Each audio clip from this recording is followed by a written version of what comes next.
When the game gets rough and this life just seems so tough, Mek Wi Talk, my people, Mek Wi Talk.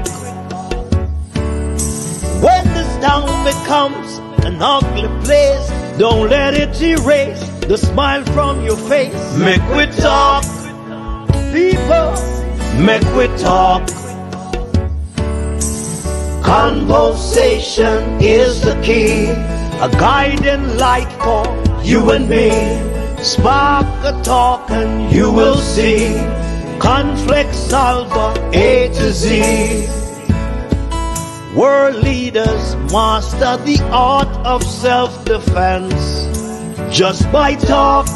So people, Mek Wi Talk.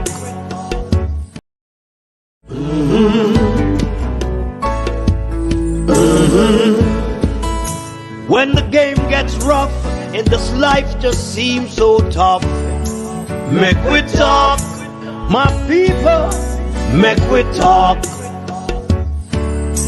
When this town becomes an ugly place, don't let it erase the smile from your face. Mek Wi Talk, people, Mek Wi Talk. Conversation is the key, a guiding light for you and me. Spark a talk and you will see. Conflict solver A to Z. World leaders master the art of self-defense just by talk. So people, Mek Wi Talk.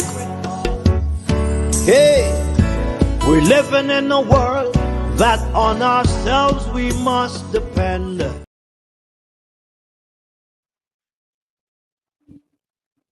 Good night, everyone. Welcome to another edition of the Mek Wi Talk program tonight. I'm going to speak about something that Lord have His mercy upon us all. Welcome to a special edition of the Mek Wi Talk program. Remember to like, share, and subscribe. Like, share, and subscribe to this YouTube channel. Tonight we're going to speak about something that is of a burning issue to a mother. A mother who has lost her son. It's alleged that police has pumped 21 bullets in her. Well, in him rather, sorry. 21 bullets was pumped into this young man's body. His upper chest. His mother, in the pursuit for justice. The Gleaner is reporting that she is now under death threat.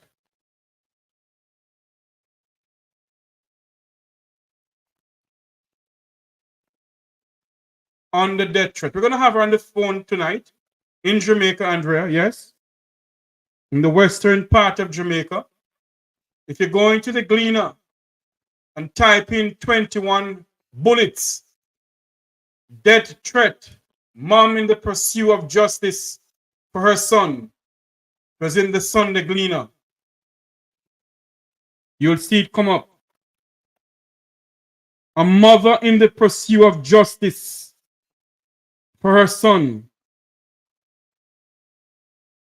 We're going to have her on the phone tonight. We're going to speak to her.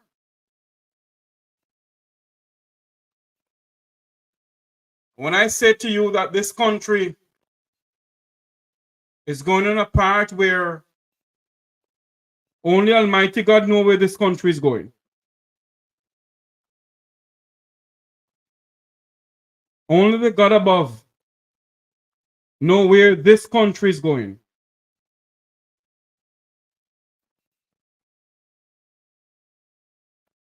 "21 bullets. 21 of taxpayers' bullets was pumped into a Jamaican citizen's body. think he was 25 years old, running his parents' business.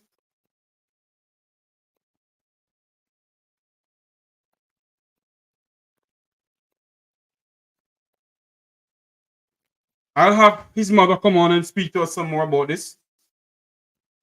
But this is what we're going to speak about tonight. We're also going to have Major Finzi Smith coming on to speak to us. Let us see if we can get his mother on the phone now to come and speak to us about her son. And I think that's the only child for her. I think that's the only child for her. Her only child, I think. And 21 bullets. An assassination.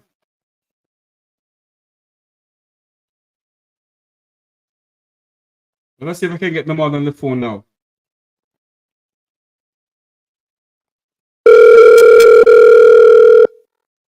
"21 bullets.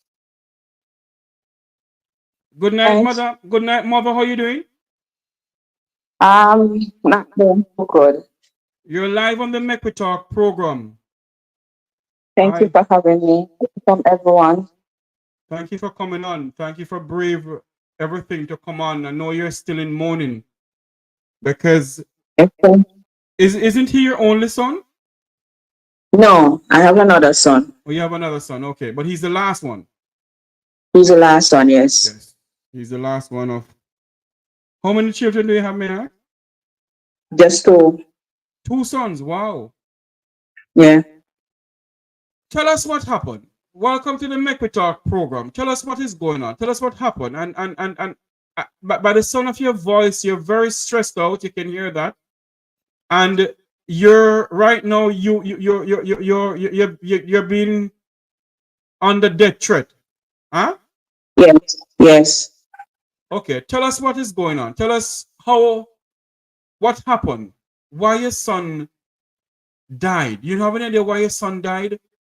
21 bullets pumped into his body. I tried to ask that question a year and 3 months ago.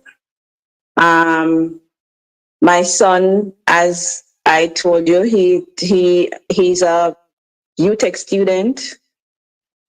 He's also a philanthropist. He helps a lot of young people from Knox College days. He used to be the Borders Council president. So each time someone goes into boarding, he has to deal with Shane Grandison. Mm-hmm. And he runs in leadership for all those years at Knox. He did sixth form also there and went on to UTech. In 2020, I lost his dad. Mm-hmm. I lose my father first, and in less than a month, I lost my husband. Mm-hmm. And a couple months after that, I had a stroke. Oh my God. So he came home and started to help me to run the business. And he was there helping me, taking me to doctors, this and that. He and my other son, they both, fit in whenever they could. And he was there. He never leave my side. Mm-hmm. If he's going somewhere other than business, and I call him and said, Shane, I'm not feeling well or whatever, you can rest assured that at 25-year-old, when they are thinking about sporting and doing whatever, mm-hmm. he was going to be at my side. This little lad, he never sleeps out. Any girlfriend that he has, they're going to come to the house because he's not going to sleep out because he's not going to leave me alone. Mm-hmm. And at one point, even before his dad died, he signed up to become a police. Mm-hmm. and got accepted. They call and said he got accepted and he should come in to do the test and whatever. That was the first time we were hearing about that. Mm-hmm.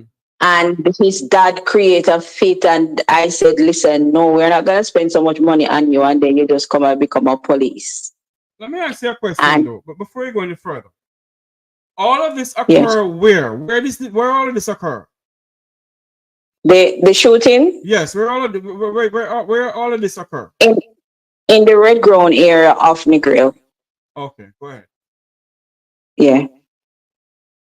Um he had on the day in question, he went to we do VIP transfers also, Mm-hmm. and he had a hotelier to bring to the airport at about 5:30 a.m. in the morning.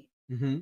He went and bring the persons and came back. I think it was like after 2 or something like that. He came back from Montego Bay. He collected um 2,000 US plus. He's always has Jamaican money on him. Um, that's if anything happen on the road, he don't have to waste time. He has the money in his pocket. So each time he would have like 30,000 thereabout each day, depends on if it's a season or not or whatever. On the time in question, it was season, so he has a good amount of money on him. So Um, go ahead, go ahead. he went to the airport and he comes back. We have a contract with some persons to do their sightseeing tours, etc. for them. So Mm-hmm. this day in question was the Negril highlight, and we had all our buses were out and all our drivers were out. So he had us to fill in and start the Negril highlight, and he came all the way to the craft market in Negril. Mm-hmm. And while he was there, he called me and said, Mommy, I'm not feeling well. I'm coming down with the flu. Is that? So I said, call one of the drivers. So he called one of the drivers. He was already on his way home. So he had a bike taxi and asked the bike taxi to turn back to bring him to the craft market so he could take over from him. Mm-hmm. When he get there, he didn't have a van or anything. So he took over from Shane, and Shane walked down to. Okay, hold on there for me. Who is Shane? Shane is your son. Shane is my son. Okay, Yes. who took over from Shane? The driver of the bus. Are you The home? driver took over the bus that Shane was driving Okay. with the tourists. Mm-hmm. So he took over from him. So he walked down to the town of Negril. Mm-hmm. When he walked down, he was supposed to buy, some water and some drinks for the next date. So he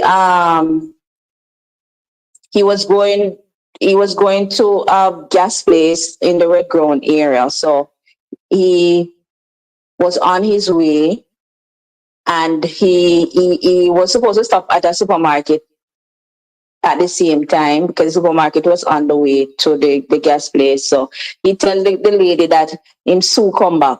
Mm-hmm. He was just going up the hill and come back. So as soon as he was walking, the car came up, I heard, and said to him, what car? It was a white fielder that came and said to him, Grandy, you're all right, because people don't used to see him walking. Mm-hmm. So when they see him walking now, I heard that the guy says to him, Grandy, you're all right. And him say, yes, father, I'm good. And him say, where you going? And him say, I'm going by the gas place. And is it a gas station or a place that sell cooking gas or what? that sells cooking gas, a place that sells cooking gas. Okay. And I heard that the guy says to him, I'm going home, so I'm passing there. Mm-hmm. We can't do a lift. And I heard that Shane put his hand on his mouth, like, when somebody put in to consider whether, to go or not to go. Mm-hmm. I heard that's what he did. And then he said, all right, now I'll pray. And him say, him going. I heard that he went into the car. In less than, couple seconds up the hill, the murder then. At the time when he went in the car, he was calling the drivers to make sure, that everything is all right, and, tell them what they need, who have what for the next day, etc. And he said, Sue called them back, never heard from him again. So hold on a minute now, mother. What I want Yes. to find out from you now, though, when they went up the hill in the car, who came there? Was it gunmen? Who came there? You have no idea who came there and stop them and shoot up the car or what? It was the Jamaican police. The Jamaica Constable Force? Constable Force, yes, sir. Was it the Negril Constable Force that did it? No, I heard that it's some special ops from Kingston. I am not sure yet. But I heard it's out of town police that did it. Boy, I'm back to this. So why would they stop the car and shoot up the car? You have any idea? They said the driver was a known gangster.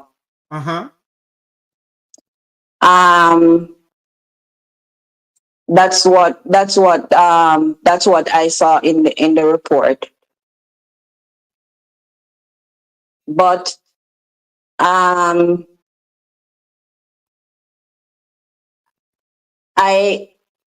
I am still baffled,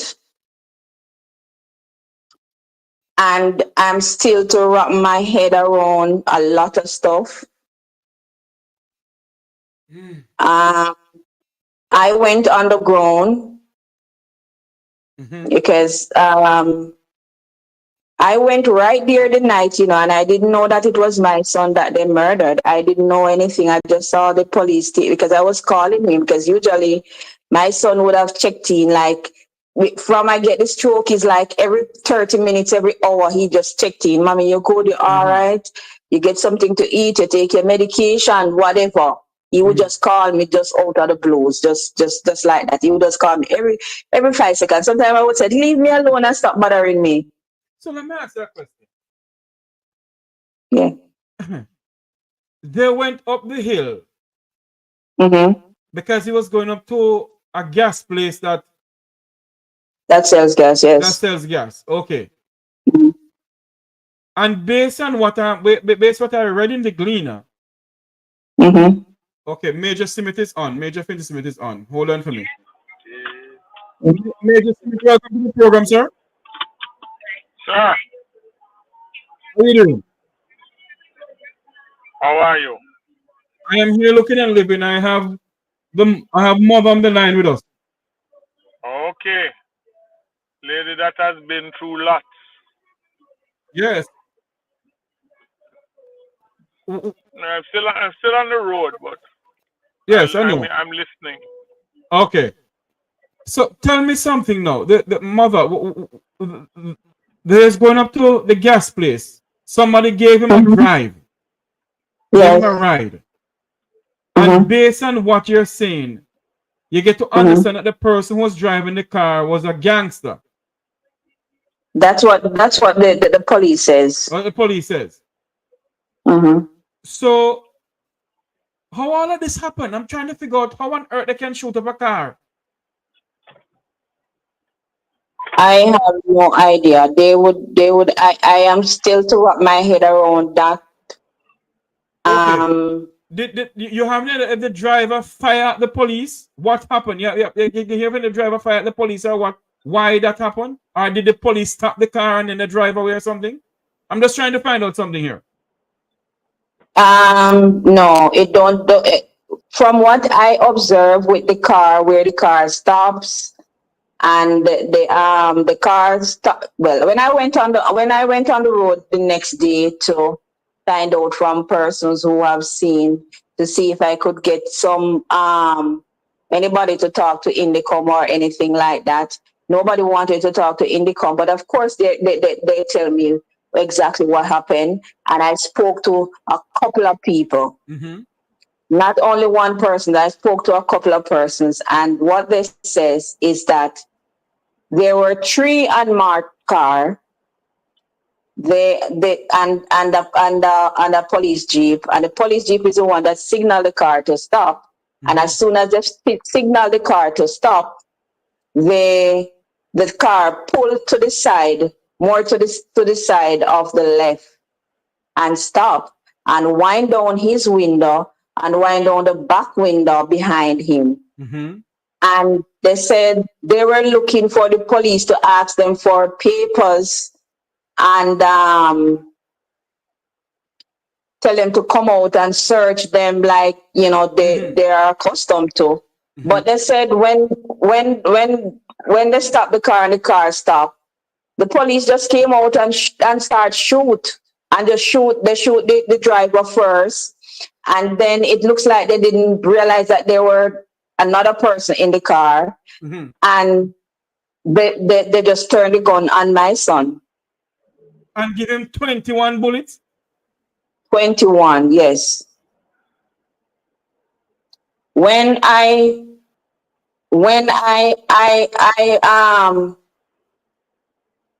the autopsy says his brain was literally destroyed. I could not have an open casket. Every organ in his upper body was either destroyed, damaged, or injured. One of his hands were broke, his jawbone, his teeth come out, everything in his upper body. Nothing. I could not identify my child. He has, when I lost his dad, and we were there and a lot of things was going on, he put a eagle across his chest and he said, "Mommy, don't worry, we are gonna soar." And that's what we use to identify my child. Mm. Everything in his upper body. And the police want to say, "Oh, it was a shootout." How can it be a shootout when my son, every shot that he got was in his upper body? That tells me that he was seated in the car. The other person, when we had the protest and I asked the mother, where did the person got the shots? It was in his chest also. So hold on So there that now. tells me. Hold on there. Remember what you're going to say. The driver of the vehicle that says the gangster. The mother told you what happened to her son. The mother? Yes, you said that the driver of the vehicle, he got upper body shot also, eh? Yes, when I asked, because when I went on the road and the people were telling me what happened, yes, I was curious to find out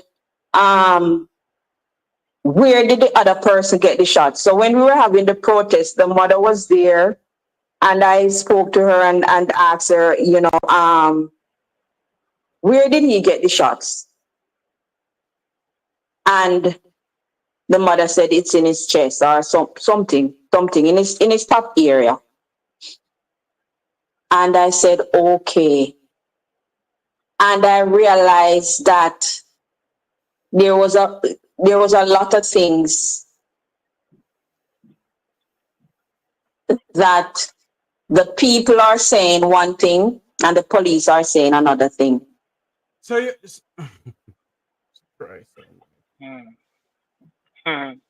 So Smith. Yes, sir. I don't know what to ask the lady at all. Talk to Mr. Smith. Based on what you're hearing and based on what you read in the Gleaner, sir. Uh-huh.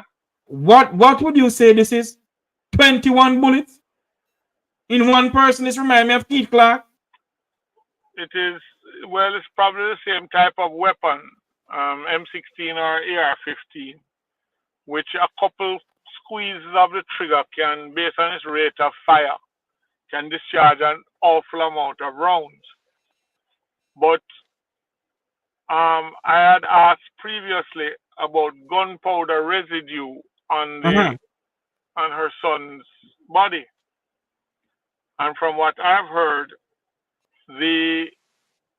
any trace of gunpowder residue would have been based on what we call transfer.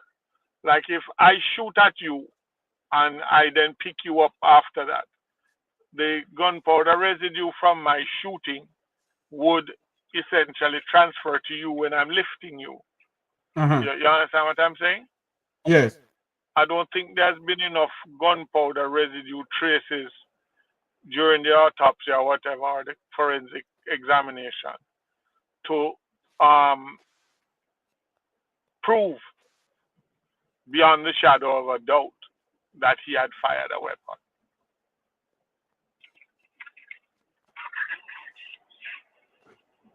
But I don't understand. Go ahead.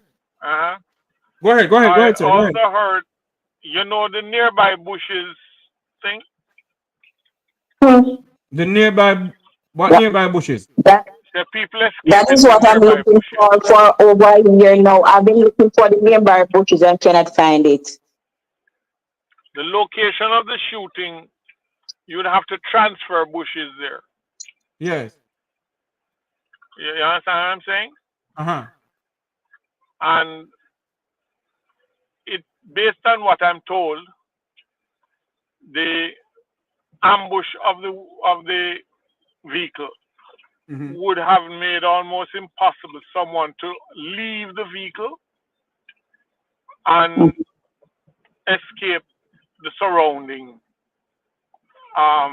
troops, because they would have had one car, I'm told, cut them off at front when they had stopped, and another one drew in behind them.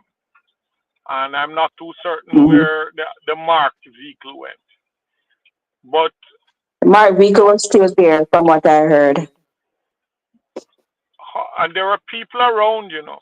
So my thing is, if there was a shootout, how come people surrounding didn't get injured?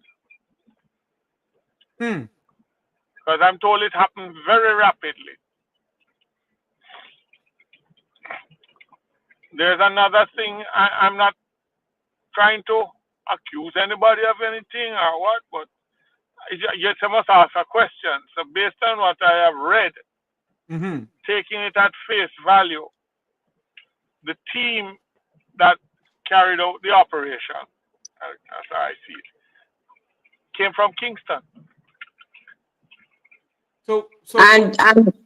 And also when we spoke, when we were having the protest, and we spoke to Mr. Michel, he says Negril police has no knowledge of this operation. Who is this Mr. Michel?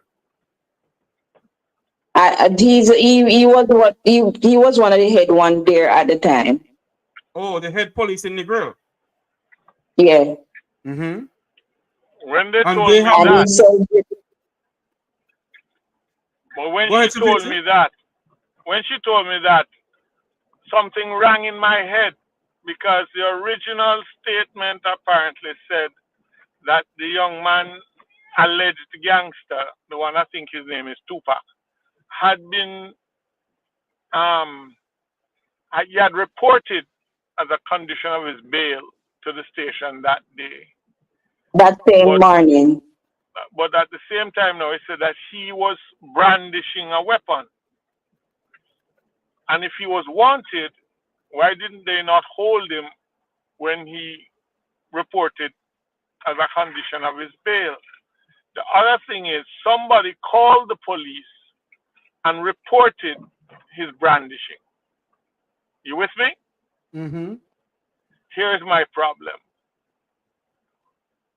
How come they know to call them if they were coming from Kingston?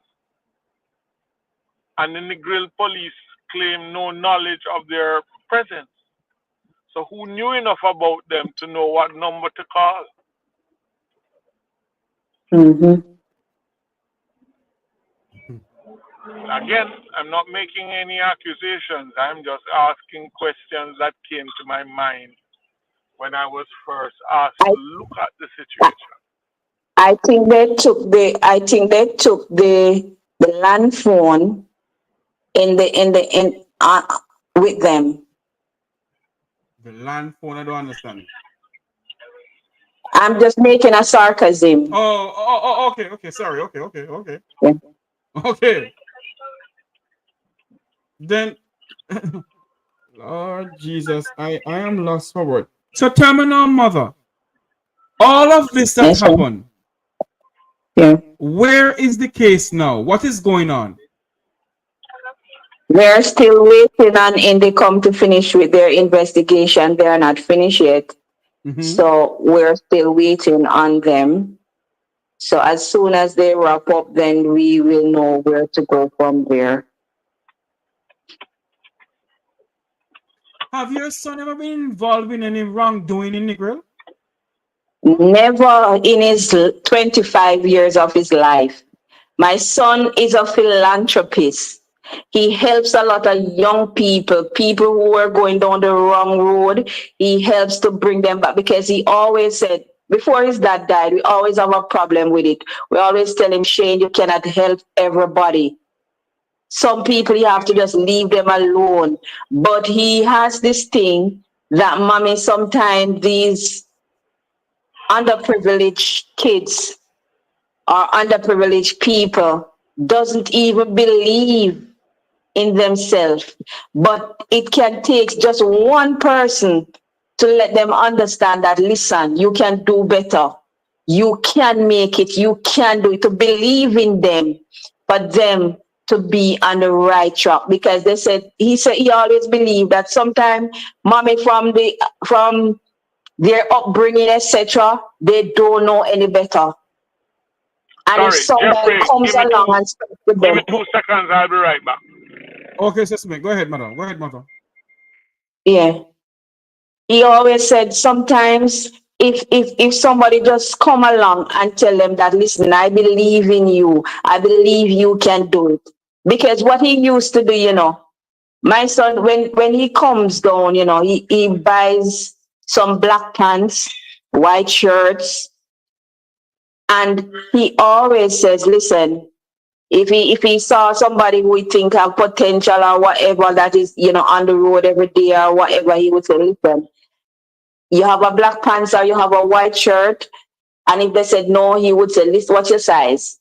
And he would go over, take the size and give it to them and say, listen, I will drop you at any other hotel that you feel you can work in. What are you good at? And he would help them to write the resume and bring them in his vehicle for them to drop off a couple. He always tell them, make just write a couple resume and we will drop them off. He would bring them and they would drop it, and that's what he's good at. He would take even like the men that they call stockies. He Mm-hmm. would take them off the road, give them a shower. He buy a put them around we have a lot of breadfruit tree in the yard, and he would put them around the tree, give them fab, give them a rag, and give them a new suit of clothes, and give them a plate of food, or give them money in their pocket. Say, all right, here's a 500, here's $1,000. I want to see you clean all the time. Mm-hmm. And these people feels like, because they feel good about themselves. He said, Mommy, you don't understand. When I do this for these people, they feel so good about themselves. Like they feel like a lot of them change and start doing better for themselves. Sometimes when you look in the yard at the gate or whatever, children out there calling, is Shane going to, because he would run if he don't have any work to do, he would run one trip to Mount Airy School, Mm-hmm. run another trip to Green Island in the morning, and then come back to sleep, and then go back whenever he has any work to do or whatever. But he just feel like, listen, if you're rising and doesn't take, you have to take some people with you. So when you're falling down, if say you're gonna fall down, at least there are so many people there. And not everybody's gonna catch you, but at least one out of the lot that you help will be there to catch you. And he strongly believed it. Before he died, he applied for a firearm license and got it because his record was impeccable. Has never gotten into trouble with the law. Never. Jeffrey, Yes, sir. I'm back. I don't know how much difference it makes or what, but I knew not closely, but I was aware of the young man when he was at UTEC. Mm-hmm. Because, you know, I Because was the senior director in charge of safety and security. hold on for me, because the Gleaner is saying he's doing a bachelor degree in science and Economics, yeah. economics. Yeah. Yes. And I being the person in charge of security for UTEC Yes. until 2018. Never encountered this young man. Jesus have mercy. And if I don't encounter him, it means that he has kept his nose very clean. And if he doesn't have a police record from Negril to Savlamar to Green Island to Nowhere St. on James. earth. Nowhere on earth. The closest he has come to police interaction is the normal driving a little beyond the speed limit.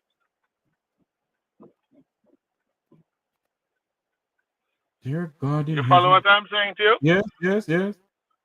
And again, they say swear for no one, but answer me this question.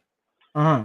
In interviewing his mother said to me he had recently been approved by the FLA for the carrying of a personal firearm. Mm-hmm. The extensive background checks and all kind of things that are done by FLA before they put you to that point belies his being involved in anything. Mm-hmm. You understand what I'm trying to say to you? Yes, yes. I have a theory. I don't know how much water it will hold, but I have a theory. It has become fairly obvious that the young man called Tupac, of an alleged gangster's fame, was the subject of the stop. Mm-hmm. Until about 5 minutes before the stop, it was Tupac alone in the vehicle. You with me? Mm-hmm. I believe that her son's presence came as a shock. Mm-hmm. You follow me? And the fact that Go ahead. rounds began to be put on the car, Mm-hmm. we now have a problem.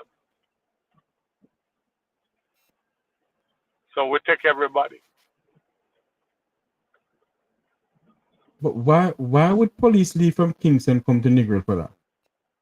The police will have to answer you that. Maybe you as a journalist can ask and maybe get some form of response.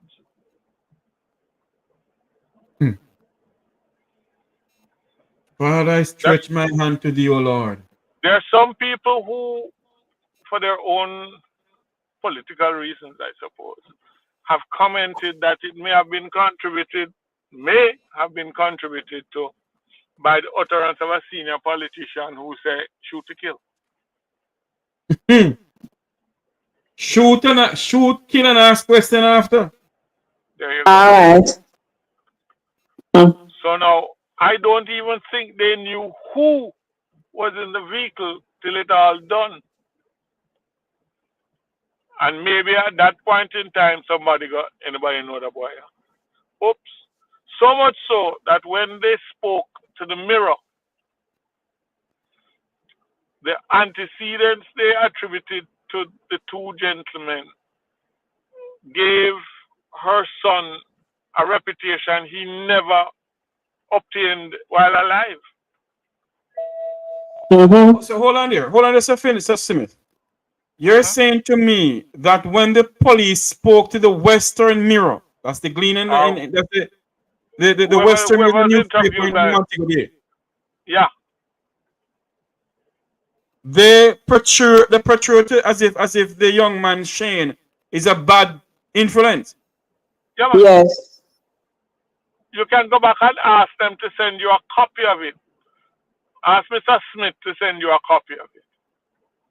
Because I've been trying to have a talk with him because I think he owes his mother an apology. Mm. You print something like that, his good reputation vaporizes and the bad one lives after him. You know, Yeah. Shakespeare said the good that men do are often interred with their bones. It's the evil that lives after them. Yeah. Now, if our son, because Yeah. I've done when she approached me, you know me, I don't just take things so. Right. I went looking to make certain of what I was taking to investigate, Mm-hmm. and Mm-mm. I did a heck of a search, and I can't find anything. You see, how far back I go? I went to UTech. To the best of my knowledge, apart from picking up his ID, he never came to my office. And Engine is a set of students who they don't play. So if he was inclined that way, it would have reared its ugly head at that point in time. Mm-hmm. Not trying to make him into an archangel or whatever, but I can't find any devilish traits. Because he didn't have none. He didn't have My thing none. is this. I from prep school, he used to go to Whitehall Prep, and from prep school to high school, I never had was to be called in for nothing. I think what is happening is that people are perhaps fearful of the financial Yes, they are. implications of what They are. could result from this. They are. But without, Mm-hmm. I can't speak for his mother, but I will tell you what I think. I say, and his mother is there, she can correct me.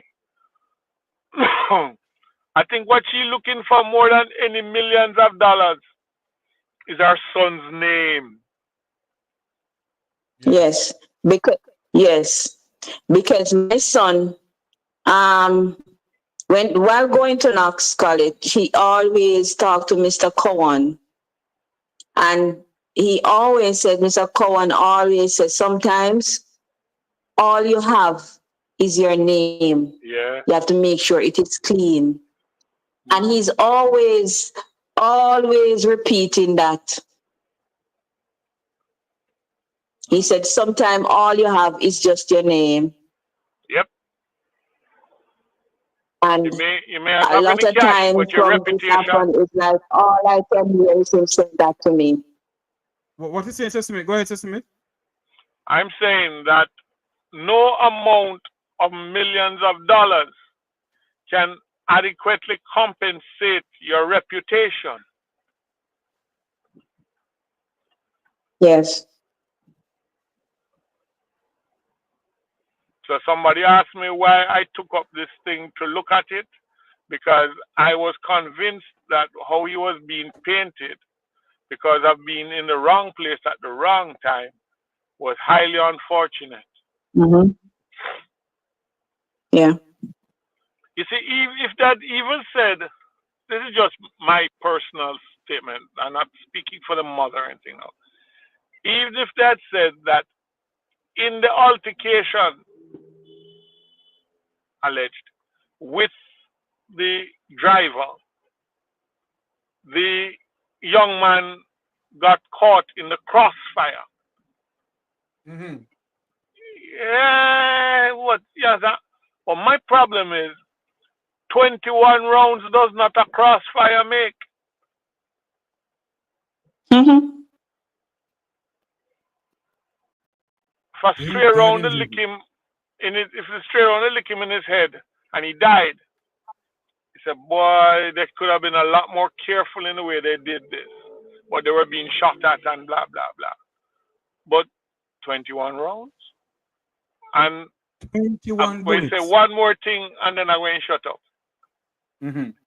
She has said to me and shown me evidence of being threatened on the internet, TikTok. TikTok. TikTok. Mm-hmm. You know me, I have a bad habit of asking unfortunate questions. It's not some gunman all up somewhere and kill him, and his mother is raising Dickens and them is saying you better shut up. It's not somebody who have something against him, see him somewhere and shoot him, and his mother is raising Dickens and is saying if you know a good for you better shut up. It is a police shooting under investigation by Indicom. Mm-hmm. Who would be threatening the mother?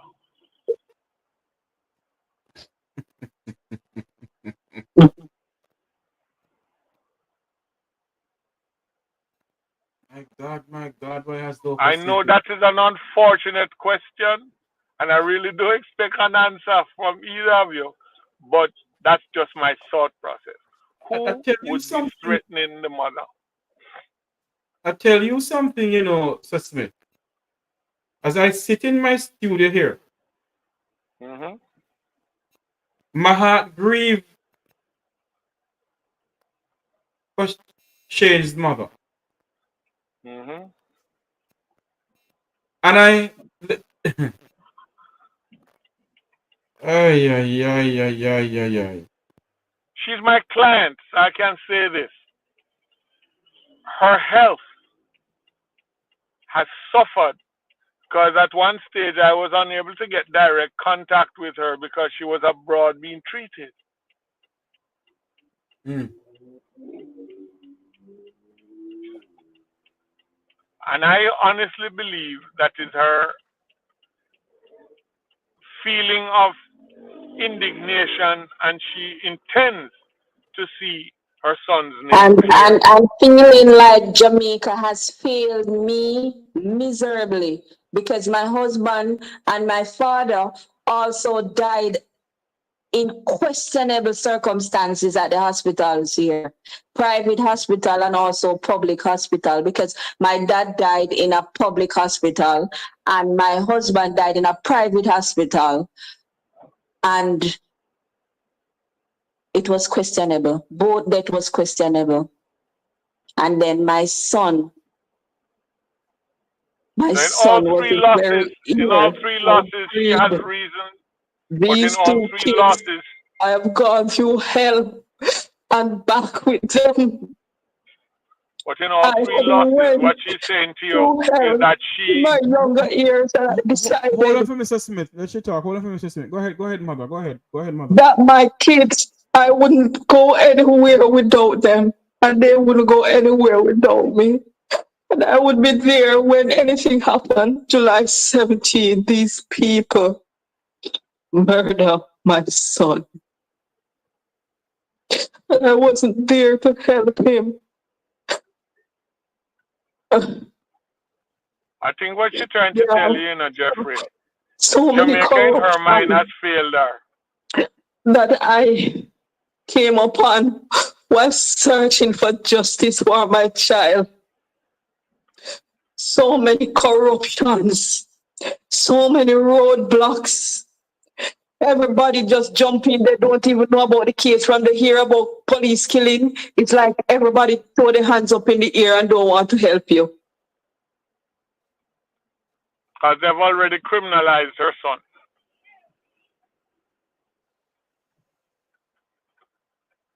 I've never gone without my child. As big as he is, he would jump into my bed, jump on me, play with me, make sure I am good. As long as I am good, he's good.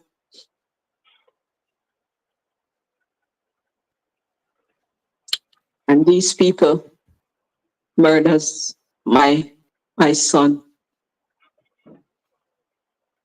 My other son has a running with them also. They stop him at a place, at a dark spot. And he means that he wasn't going to stop at the dark spot. He was going to stop where light is. And when he stopped, there were so many of them that came out with gun. It's a good thing that one of them, knows him and said, man, it's you. And that's how I have my other son still here with me. We are afraid every time I see these people. I am afraid. And I feel like there is no justice, no help. There is, you feel like it's like they do these things and they expect you to die or you to just throw up your hand and just leave it alone.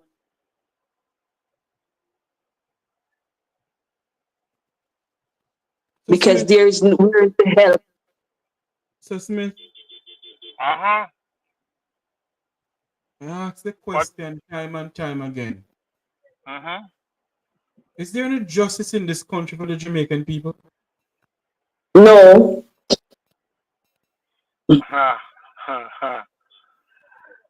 it is there, it is a little difficult to find it because it appears to be concealed. Or you need to have enough money to chase it the entire way to the Privy Council.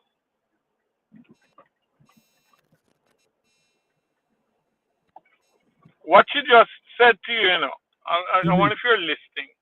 She has 3 losses. And in her opinion, the 3 losses are attributable to people who supposed to do them duty who didn't.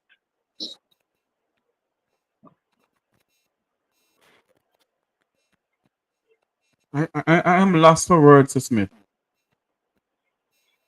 Well, again, like I said, the one thing that puts me on guard is it was a police shooting. Why would the lady be threatened on top of losing her child to a police shooting and getting threatened if she attempts to find justice? Yeah, you understand what I'm trying to say? I'm looking for justice for my son, and you have her share the thing with you. The dialogue that was sent to her. I have it, and I have it, but I don't want to share it on. No, I wouldn't. But what I'm trying to point out to you is somebody has gone to great pains to make her feel that she's being watched and thereby feeling cautious and petrified. Because on top of this, what is being perpetrated upon her is a cybercrime.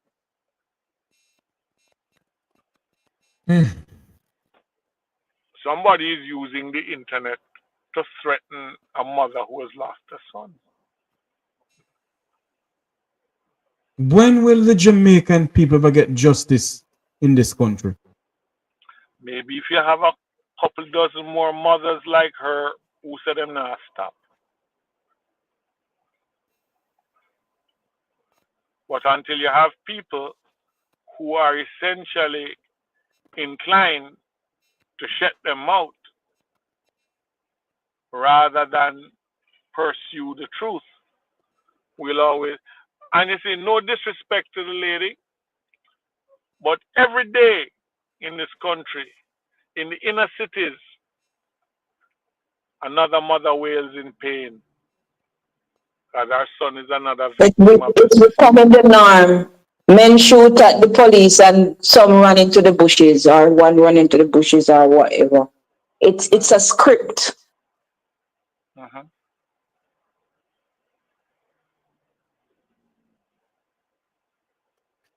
system. Because she has found a way to enunciate her pain and point out the injustice and ask that it be remedied.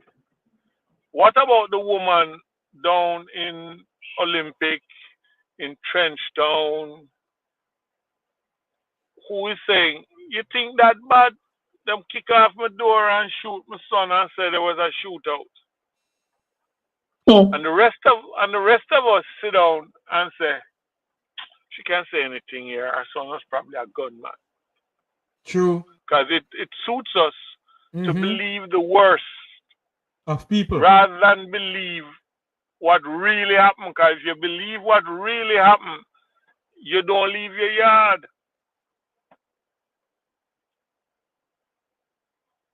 And the problem is, I have a belief that the majority of police officers are decent, upstanding, reliable people.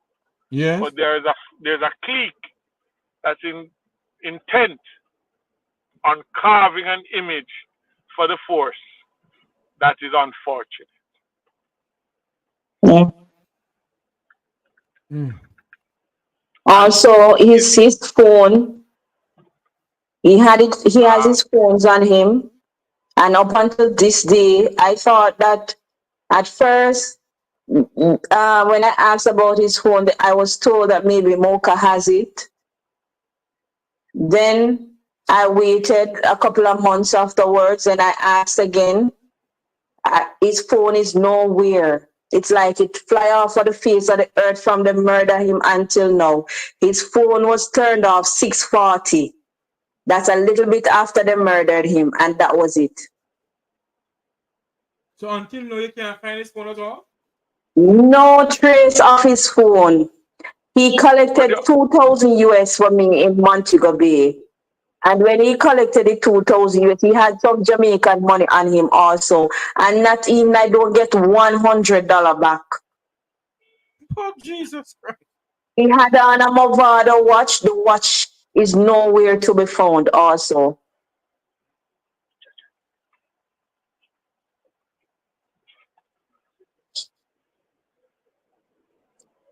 So my son was not only murdered, he was also robbed.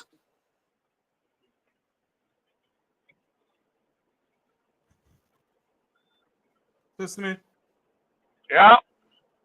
I honestly,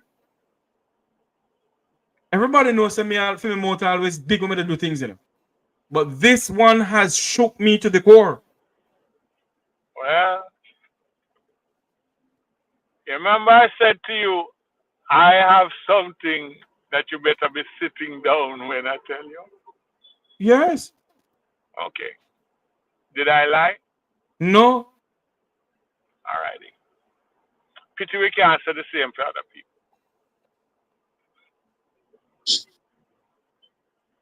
Mother, now you have to. Honestly, I do not even know what to say.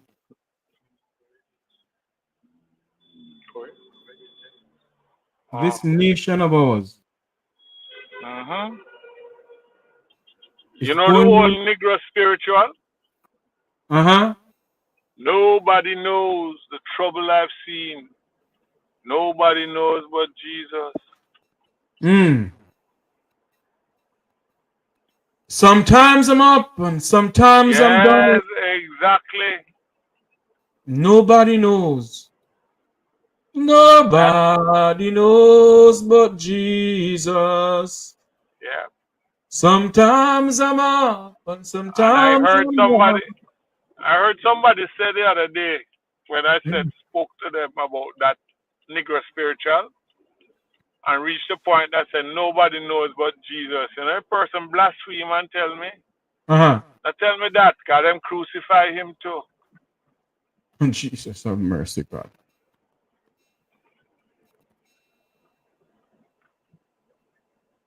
Mm. Sandra, you have a right to use that word. Mother, you still there with us? Yes, I'm here. I don't want to call your name. That's why I said mother. And and and Yes, I'm and here. and I don't know. I don't know. I don't know. Well, what I'd like to do on behalf of other people who are probably listening Mm-hmm. and yourself and things, I would like to commend her for her bravery in the face of almost insurmountable odds. Because Mm-hmm. people would have give up long time or jump off a cliff. Mm.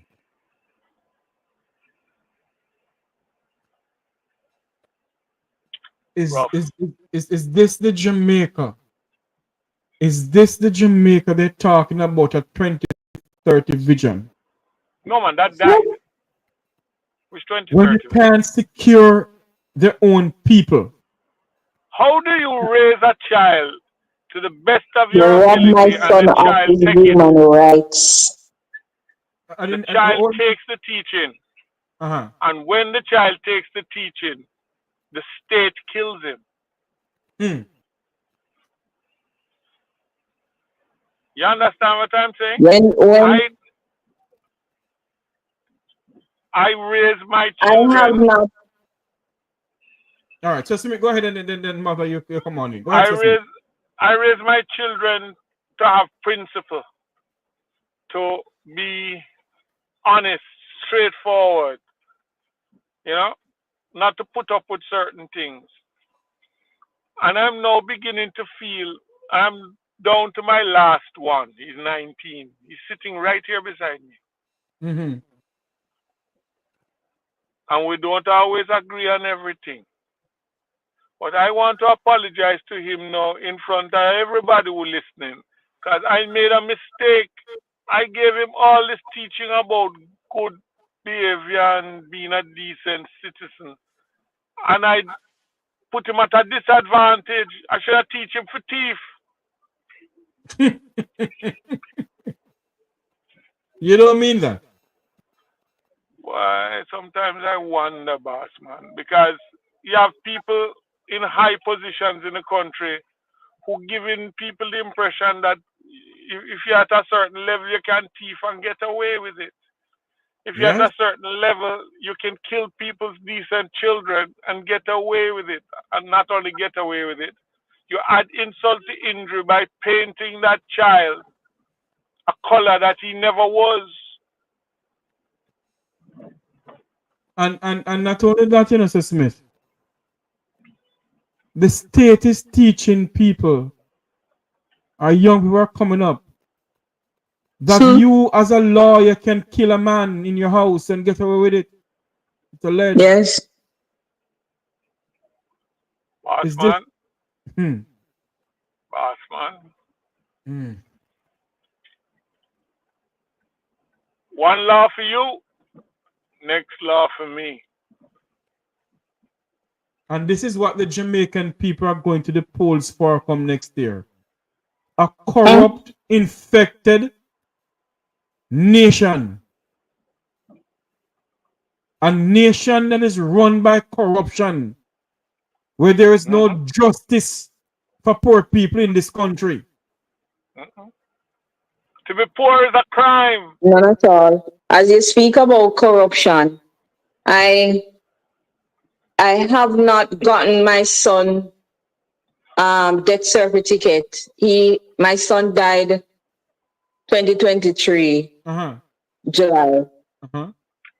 And my other son went and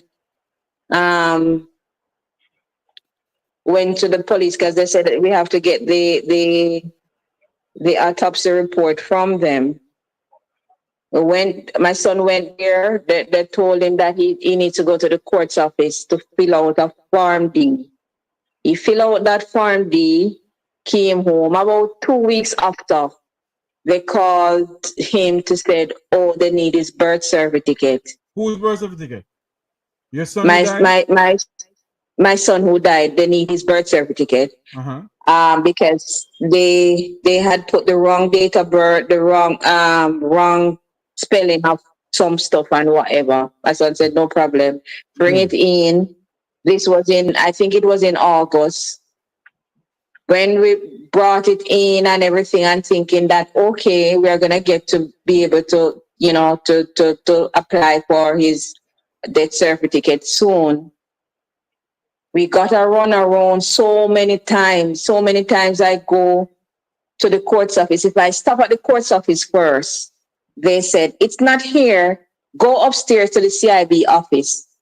Then if I go to the CIB office the next time, they send you back down to the court's office. And that what went on for a year and add until I get fed up and start calling calling bigger people and telling them what I am facing.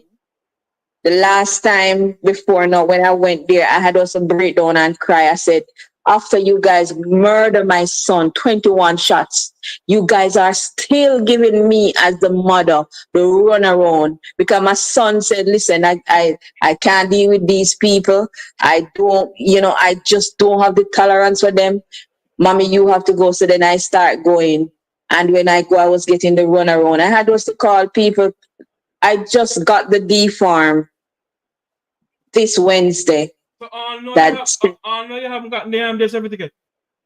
No, I have to go and apply for it. No, I couldn't apply for it without the D form, and I just got it on Wednesday. But when I just got it on Wednesday. So anytime after now, then I'll apply. I don't apply for it yet. But it was just a run around here, a run around there, people disrespecting you, telling you all sorts of things. I remember going to the police station one day, and the one in as soon as in South. As soon as I said, I am Shane Grandison's mother, and I am here for the D form, and they said it wasn't there. I said, what is the problem? And one of the police was like, I know one thing, I'm not going to make people come and murder me. I'm going to murder them before, or something like that. And I'm like, okay. Yeah. So how murder come into this if you go down here and ask for that? I don't know. And my grandmother used to say, what I have to tell you, I take it to look at you. And that's what I did. It is an indication of the narrative. Whatever the officer was made to believe, he has bought into the narrative. Yeah. I have a thing I tell people all the while when they come to me for advice, You see, the first person to reach the police station, that's the complainant. So the second person reach, that's the accused. Yeah. And then we sort it out from there. It's unfortunate. The late Wilmot Mutty Perkins always said in this program, things fall apart. Yes, the that cannot hold. Miranaki upon the land. Yes. And he also said, will the little dirty foot trousers and dirty skirt girls who live below crossroad and in the countries of this country, will there be ever any justice in this country for them? From 1962 or 32 until this blessed day, Can the Jamaican people truly get justice? But No, I tell you something else. it You works now. forget It's what else getting is there. worse and worse by the minute. Power corrupts. And Yeah. absolute power corrupts absolutely. It's the first that I have been on air, and I honestly, I just do not know what to say to you, mother. When I Not many read people know what to say. when I read the article in the Gleaner, Yes. I'm lost for words. I come on air this evening with a heavy heart.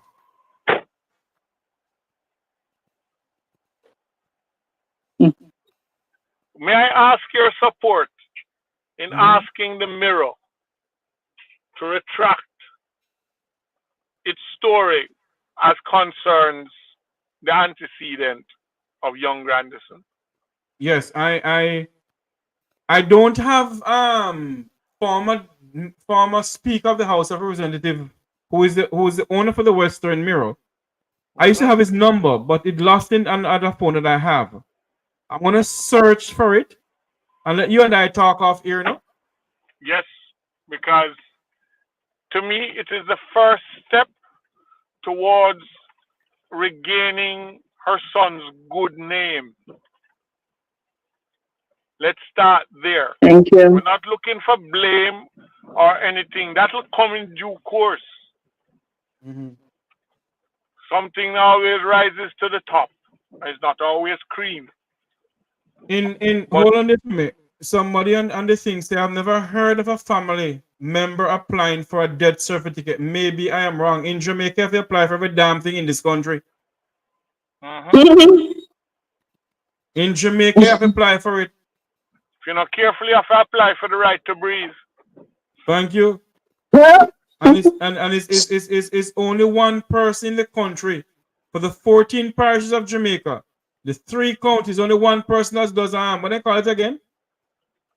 Autopsy work. There's a name Yeah, for it. yeah, to do the autopsy, Yes. pathology. Pathology. Mm. pathology. Yes. Only one And person. one would have thought that with the amount of shootings and killings we have in this country,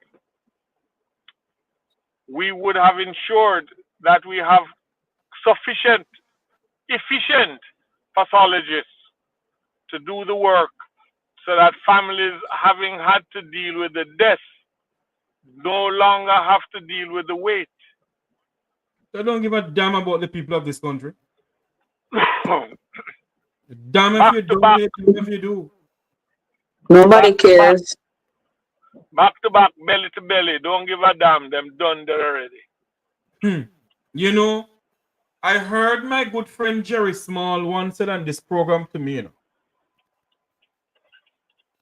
He said, Tavares, I can tell you something. One day the dam is gonna bust. Huh? You But see? in this country already, you know. You Oh yes, well, in the you 1990s. but no, way before that. What you think brought Bogle out of Stony Gut?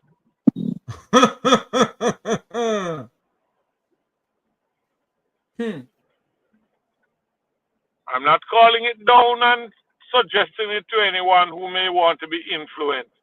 But I'm telling you that it is as plain as the nose on your face. And I'm not being facetious. You Nature know, abhors a vacuum. And where there's no justice, people will find something to replace it. well, if you have a well-known senator in the House of Representatives said that nobody touching data, is jungle justice where him going? Okay. Just a minute, And that continue. is that. Give me 2 minutes. I can do something here, sir. Mother, Uh, don't move. Just Yes, stop. sir. I'm going to do something right here. Go ahead, Sir Smith. yes, sir. What I want to say is, until the smallest person in this country living on that 2 pieces of zinc, using cardboard as a mattress, can get justice, natural justice, there will be no peace in the country. A lot of the killings happen because people don't think that them should wait on. They don't trust the justice system. No, they don't. So them do them own thing. And after a while, it becomes natural to them. Yeah. Somebody touch somebody, and then find some. If them can't do it, then find somebody who will. You have youngsters in this country for $5,000 will kill you, you know, or less. It's unfortunate. The sad truth. The nation is falling apart. People falling apart? You're speaking in the past tense?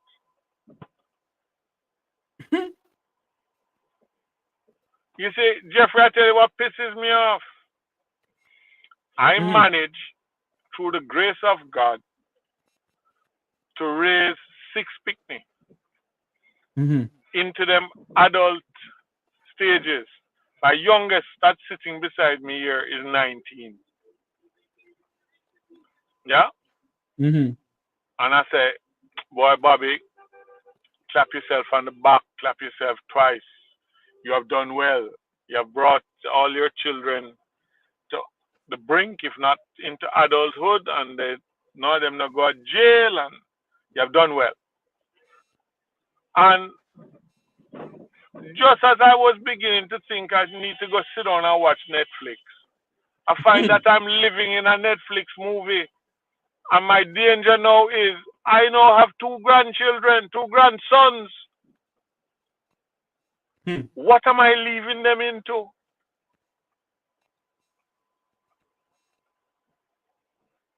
You're leaving them into a country that you ask yourself the question.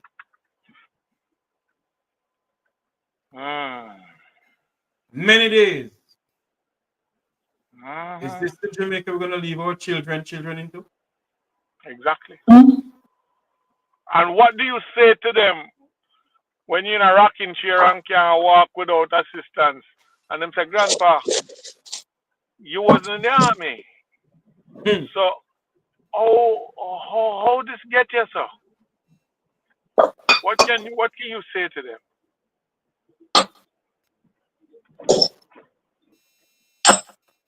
That's what I'm trying to say to you. Yes. Somebody said something to me the other day, and I was appalled that the thought even crossed their minds. But what really appalled me was that I looked at it myself and said, whoa! Is that they said, I wonder if the sudden surge of national honors for judiciary is a mild way of bribing them into complicity.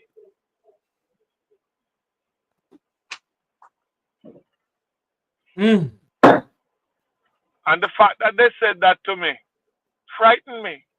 But what scares the dickens out of me is that I actually looked at it. I should have been able to say, hell no. You know, those are judges. No, I have to seriously consider the possibility.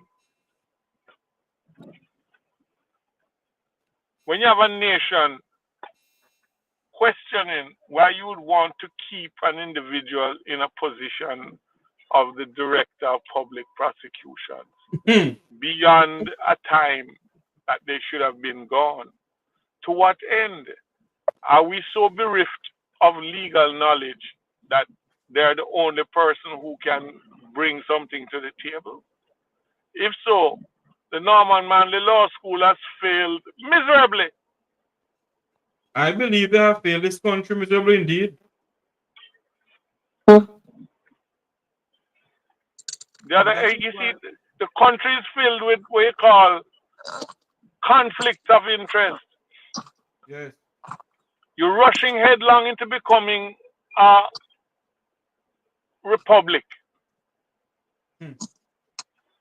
but you're aggressively holding on to a judiciary based in Britain.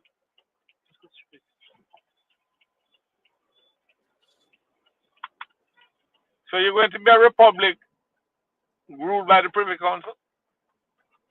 I tell you, you know, Sesame. I sit down in the studio here, and many days I don't want to come on because you know why? And I say first I'm gonna do this. Is it this? Mother, you're doing something. You're having a little feedback in the studio here. Hello? No, I'm here. You're doing something when you're talking to us because I hear something like something croak in there. No, I'm not doing anything. I'm just fixing a drink. Oh, okay. I Have tell you one for something. me. Indeed. You know, I know I shouldn't be saying this on air, but I'm gonna do it. And I hope I don't get any member of my family upset. But my wife, I should say. My wife's mother was murdered in St. Elizabeth. Okay. And until now, there haven't been any justice. There hasn't been a closure. And when I say to you all tonight, I ask the question, will there be any justice for the Jamaican people? Will there be any justice for the Jamaican people from either the PNP administration or the JLP administration? Doesn't matter who is in power. Will there be any justice for the poorer class of the Jamaican people in this country? That is a question That is a that question I would love I to would hear really like answered. to answer. What is it, Sir Smith? I would.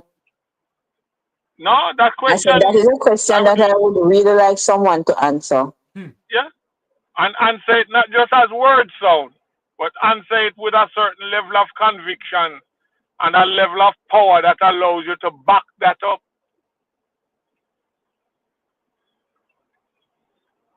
I tell people this all the while, and I don't want to come across as partisan.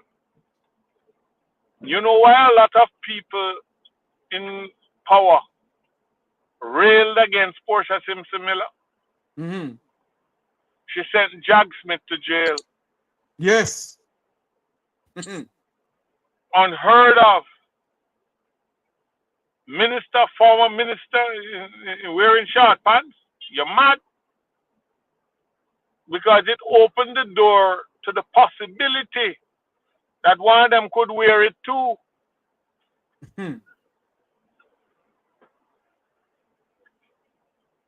So to be poor is a crime, but a crime is not a crime if you're prime. I keep on telling people on this platform, if you believe that it's the people of the Vumvavon, the Vumvavino, for St. Andrew, and Narbrook and Beverly Hills voting in this country make a sad mistake. It's the people who live below Crossroad, because those who live in Narbrook and Upper St. Andrew, not going on a market, Coronation Market, they send the help go down there because they're not going on there. They're not mixing exactly with us. They're not mixing mingling with us.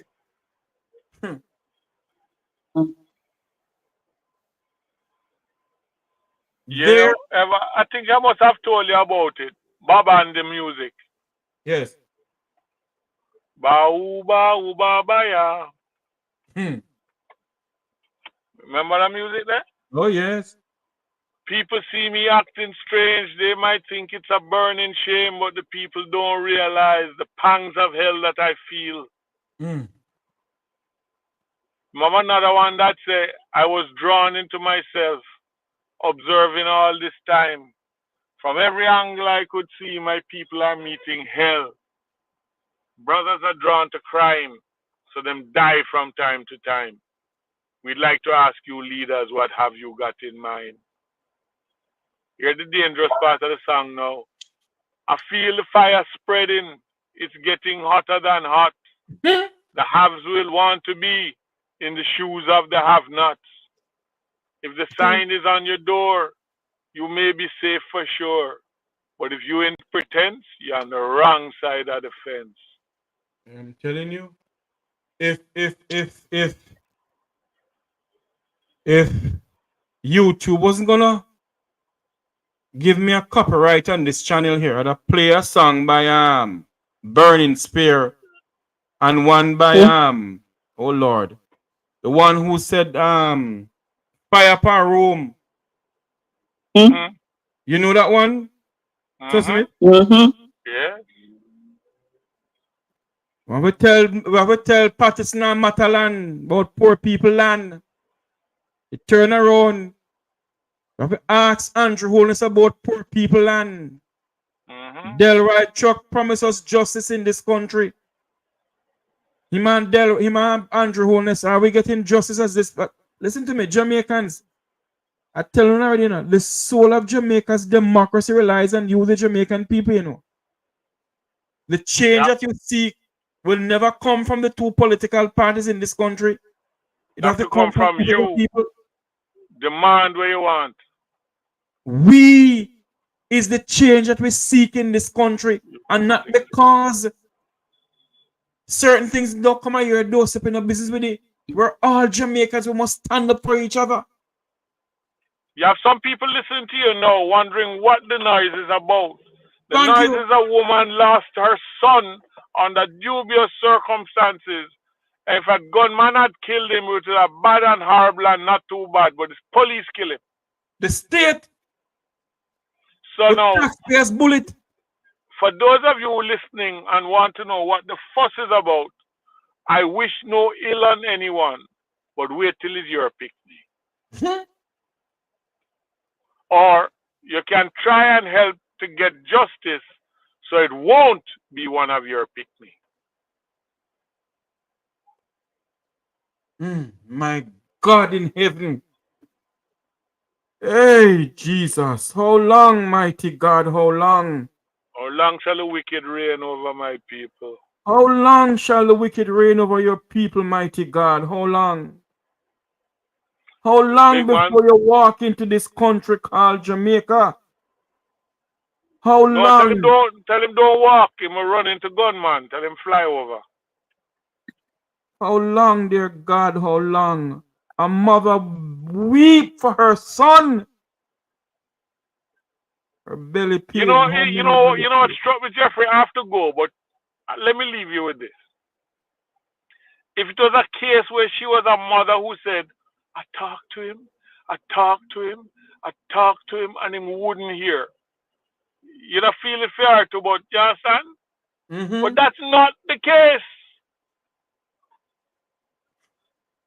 He went out of his way to hear. They were able to run a successful business because he participated in it fulsome. And you know something, Sir Smith? We, the Jamaican people, we are so judgmental against each other. Yep. You have a lot of youngsters. I have done my checks down there, and I have people who up and down for me down there. And I will tell you what the sentiment is. He did so much good for so many youngsters who could have gone the other way. Here is a potential tragedy. They might turn back and say, why, Shane was a really nice boy. He said all the nice things him tell us. look where it get him.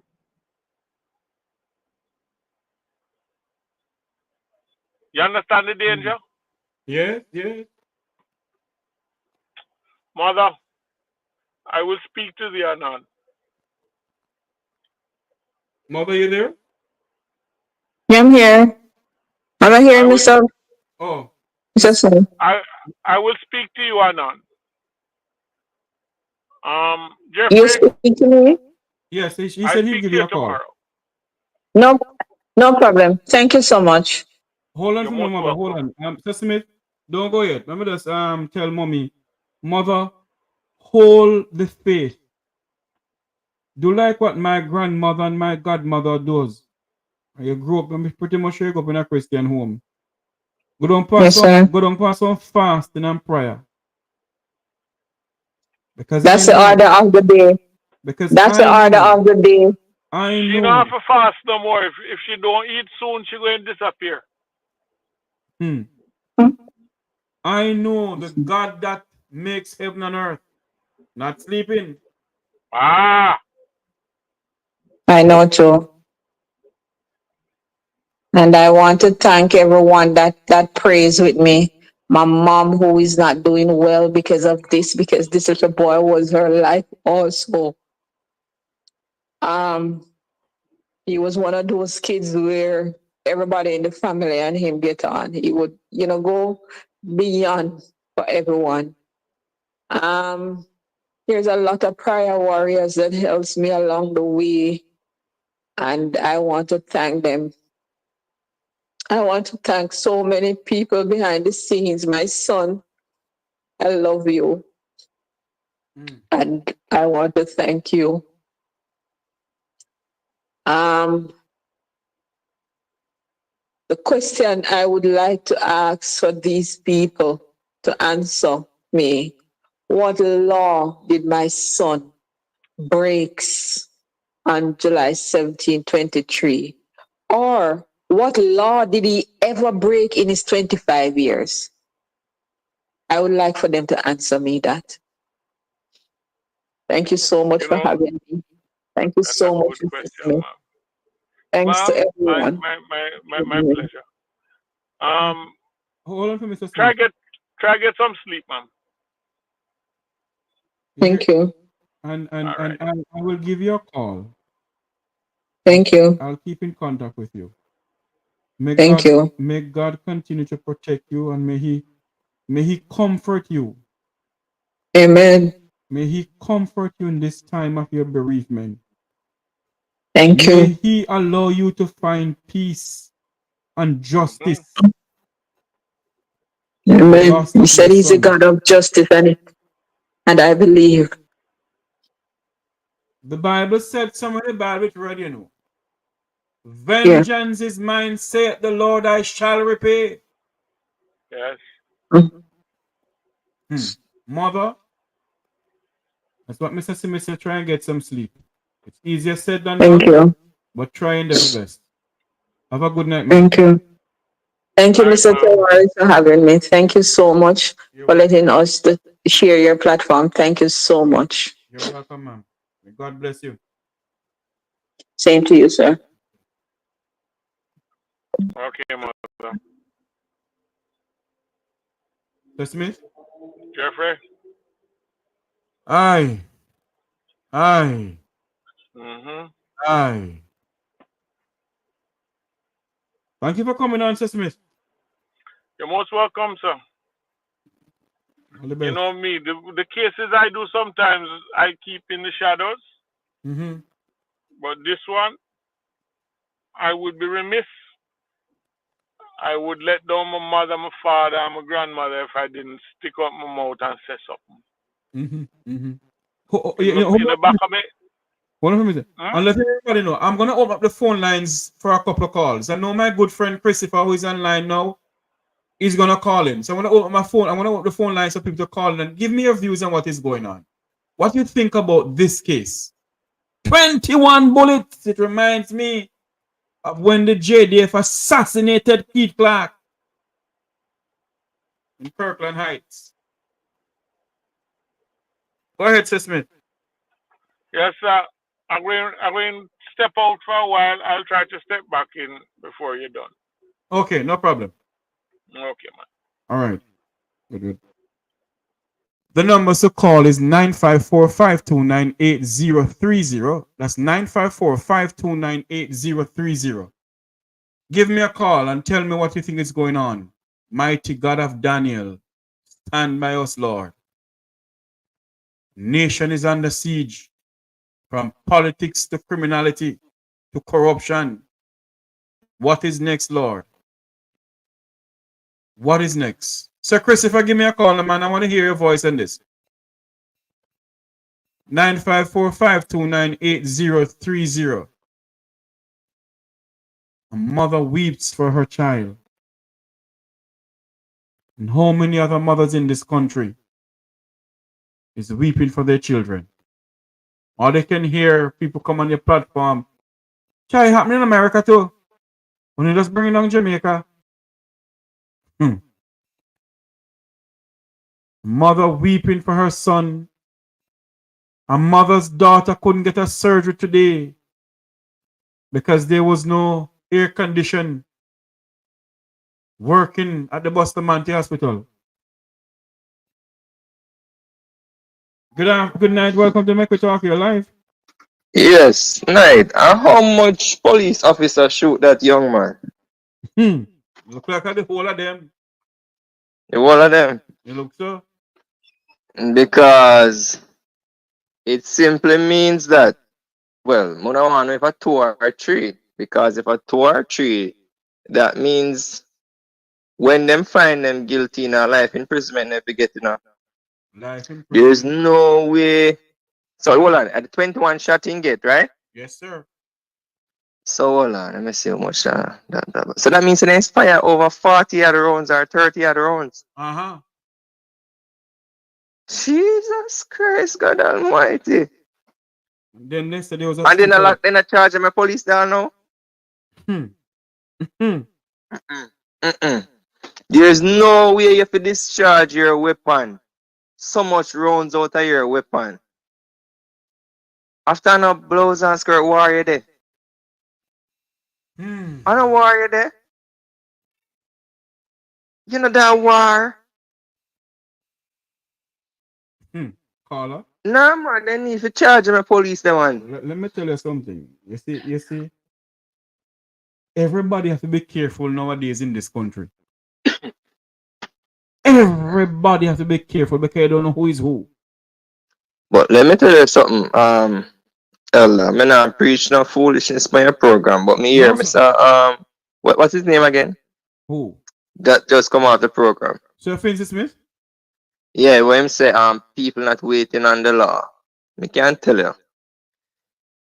When you grow your pitney, and especially if you send them to prep school and you invest in them and help them study and keep them on the right track.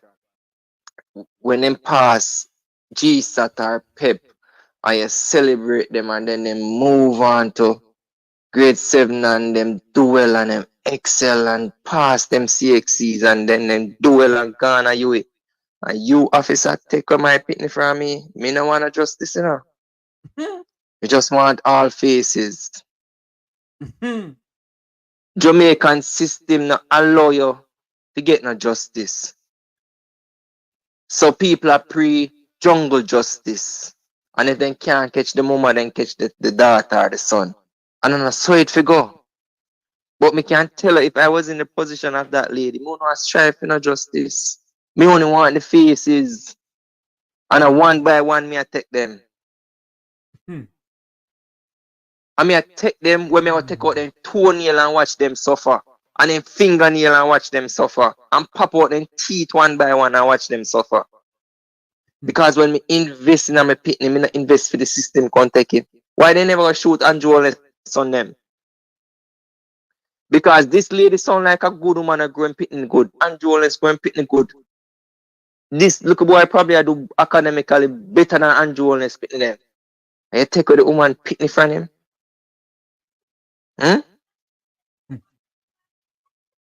Come on, no man. Come on, no man. Mommy, mom. Hey, me I tell you now. Hold on for me, my You friend. see, Hold on for me.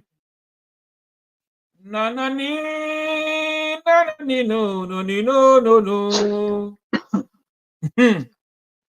Listen to me. I'm not a spiritual person, you know. And not because Jeffrey overseas. Something not happening in our country, you know. listen. You see, until you reach them doorstep, when one of them daughter our son missing, Yeah. but better yet, they will probably find them quick. They'll probably find them quick because they will call them criminal elements and say, look, bring him back. Because let me tell you this, there's no form of criminal activity that take place in Jamaica without a police involved or a police know about it. And politicians, they know about these things. And one of the things more me and Joel say, he's going after the gangs. Let me tell you something. I don't know gang want kill people, he might go after, yeah?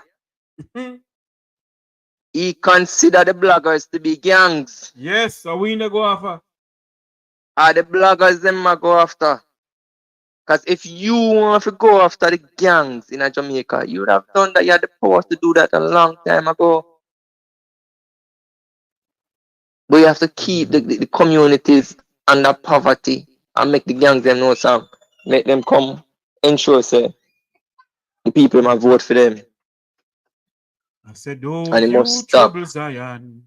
The feel it for the lady, man, 21 gunshot.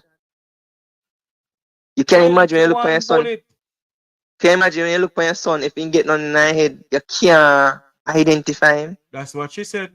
Get in my head, you get it. In her head? Mm-hmm. I hope a police boy listen to me. I should have filmed my son. A whole on no. On a toenail, me I take out one by one. You see all the balls, me I ensure so no hole on the hood in my hand. I cut your piece by piece. Hold on, be careful. On the balls, me I castrate to no. Me I castrate to no. Yeah, my brother, we have a next call coming in. Thank you for calling in. Yeah. Cool. Good night. Welcome to the Mek Wi Talk program. You're live. Hey, Jeff, how you doing? Hi, Chris. My day, my heart heavy. Boy, Jeffrey, I was trying to collect my thoughts, listen to the lady. And I have two sons. So I understand. I don't understand her pain because obviously I haven't lost my kids. Mm-hmm. And for those people who always hide behind the fact that we live in America and bring up this thing, first of all, I'm not here to defend America. America have a lot of injustices that go on every day. And we shouldn't use America as a standard bearer when it comes to stuff like this. We should rise. But at least I get justice in America. Yes, sometimes you do and sometimes you don't. I'm not here to defend America. I am holding a country of black people who is murdering their black citizens who account. America have a long history of racism against black people. I'm not defending America. It can't be defended. I talk about a black country who use brutality and murder by the state. So we're not going to get distracted by those people who want to defend them tribe at all costs. And you know what is so sad, Jeffrey, is that her story is not unusual. No, it's not. It's very common in Jamaica because if you're poor in Jamaica, you don't get no justice. And that is why you see the jungle justice is so common. Because I have known about people who hire people to take out people who kill them kids. Because them figures say, hey, them they don't get no justice from the system. And that is a sad statement to make as a society. So the people who are, when you bring up things about Jamaica to deflect and talk about America, I'm not here to defend America. America have to defend itself. But talk about the place where I'm from. But you know something, Sir Chris? I keep on asking the question, you know. When Television Jamaica and TVJ, and a lot of Jamaicans do not know that the British Broadcasting Corporation have a office in Jamaica. The head office for the Caribbean is in Jamaica. So I want to know something. When all of these shooting and something happen and TVJ bring it out, it come over all over the internet. Why am I going to blame TVJ? Why am I blaming us? Well, listen, Jeffrey. You see how daft and fool they are? Well, it's of course it's nonsensical and it's stupid, you know. And the thing is, the justice system doesn't work. It does not. It take years. I'll give you a story. I went and I was trying to buy a house in Jamaica and I got robbed up and whatever. And I was in the courts for 2 or 3 years till I just walk away and left the whole thing, the whole nonsense. Because there's no matter what our how simple the case is, it can drag over 10 years in Jamaica. And time is money, and I don't have no time for waste on a system that going nowhere and just want, you know, brutalize you and exploit you. So I just left it. You understand? So Jamaicans, the problem is that, you know, Jeffrey, and I've looked at it from every angle. Jamaicans, when they come down to it, we're not serious people. No, we're not. Where people have noise and smoke and mirrors. Chat and have. Yes, but we don't contemplate. We don't sit down quietly and think about things. We just make a bag of noise. It's a bag of noise society, and we're not honest people. No, exactly. We're not honest people because when you point out things that is true to Jamaica, the first thing they want to do is deflect and call your names, and then don't look at what you're saying and say, yeah, you know what, this is true based on the facts. We're not honest people. We just love to make a lot of noise. You remember when Camellia Johnson Smith was running for the Secretary General of the Commonwealth? Yes. And Baroness Patricia Scotland said, I don't know, chat with them, you know. I'm here to work. The Jamaican people, let me say something to them because I have a way of going back into history. And I will dig up things. You know, say all that we're talking about now, Christopher. Wilmot Mutty Perkins and Barbara Bluden has been talking about these things for years and nothing has been done. Decades. But you know what, Jeffrey, I don't think it's a mistake why Jamaica is at the crossroads that we are. And believe it or not, we're at a crossroads because is Andrew Holness an aberration? No. Andrew Holness is a reflection of the society that Jamaica is. Him is a guy who dealing PR and spin and distraction. And that is how the society is. You understand? The people who are serious people, they get pushed to the back. And the noisemakers take over and them have, you know, their microphone and they make all the noise. So people who don't want to lose them lives just step out of the way and go on the road. True. It's an out of control society. How is it, Jeffrey, that you can have last month 8 people murdered at one clip, 5 the other day, and a couple months back? Couple weeks ago when I bring the breaking news about the 5, it's not 5, you know. It's 8 people died in 24 hours. And based on what I'm hearing, it's over 20 people died for 1 week. But we have, Jeffrey, we have a mass killing now in Jamaica almost every other month. Thank you. Mass killing where you have 8 and 5 and 4 people get murdered in one. And you know what is so unusual?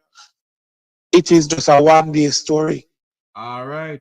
And it did this up. People don't, you know what, Jamaica remind me of this China guy that used to do this print with the old time boss and people hang out from the window and the side door. Anytime I think about Jamaica, that image just pop up in my head. It's like a society out of control. Nothing bad don't faze them anymore. Every form of murder, homicide is known in Jamaica, from child killing, rape. You see, all one time chop off a man head downtown, about 10 years, and I walk over the head pan a stick. There's no form of brutality that is not known to that country. And we glorify it in music. How is it that we can't live in a state like that and think it is normal? That's what I don't understand. How can you live in a state where you have mass murder and a regular thing and you just act like everything is fine and you must come and suck up the sun? I don't understand it. But Sir Chris, do you realize that the Prime Minister and the Minister of National Insecurity take this thing for a photo up on a PR stunt? Every time there's a mass murder, the Prime Minister and the Minister of National Insecurity go there. And I chat kind of damn stupidness.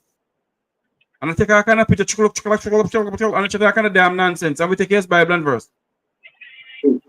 Yeah, well, Jeffrey, we know that they have no respect for the people. You see, you have to start from that, you know. You have to respect the people that put you in charge to govern over them. You have to love them and you have to respect them. And we know Jamaican politicians, especially this crew that is in power now, have no love or respect for the people. I just PR and spin and line in the pocket of them oligarch friends. That's all I'm interested in. And from my point of view, that's what I see going on. Remember, but we have to also hold the Jamaican people accountable. Thank you, because they can't be let off the hook. But remember, and Sir Finzi Smith will back me up on this one. A man once said, I am the only Don in this party. And all the others are Donovans. No, he said, all of a sudden everybody wants to be a Don. I am the only Jeffrey, hold on how there, is it that Chris, hold on there. Listen to this. Go ahead, Sir Smith.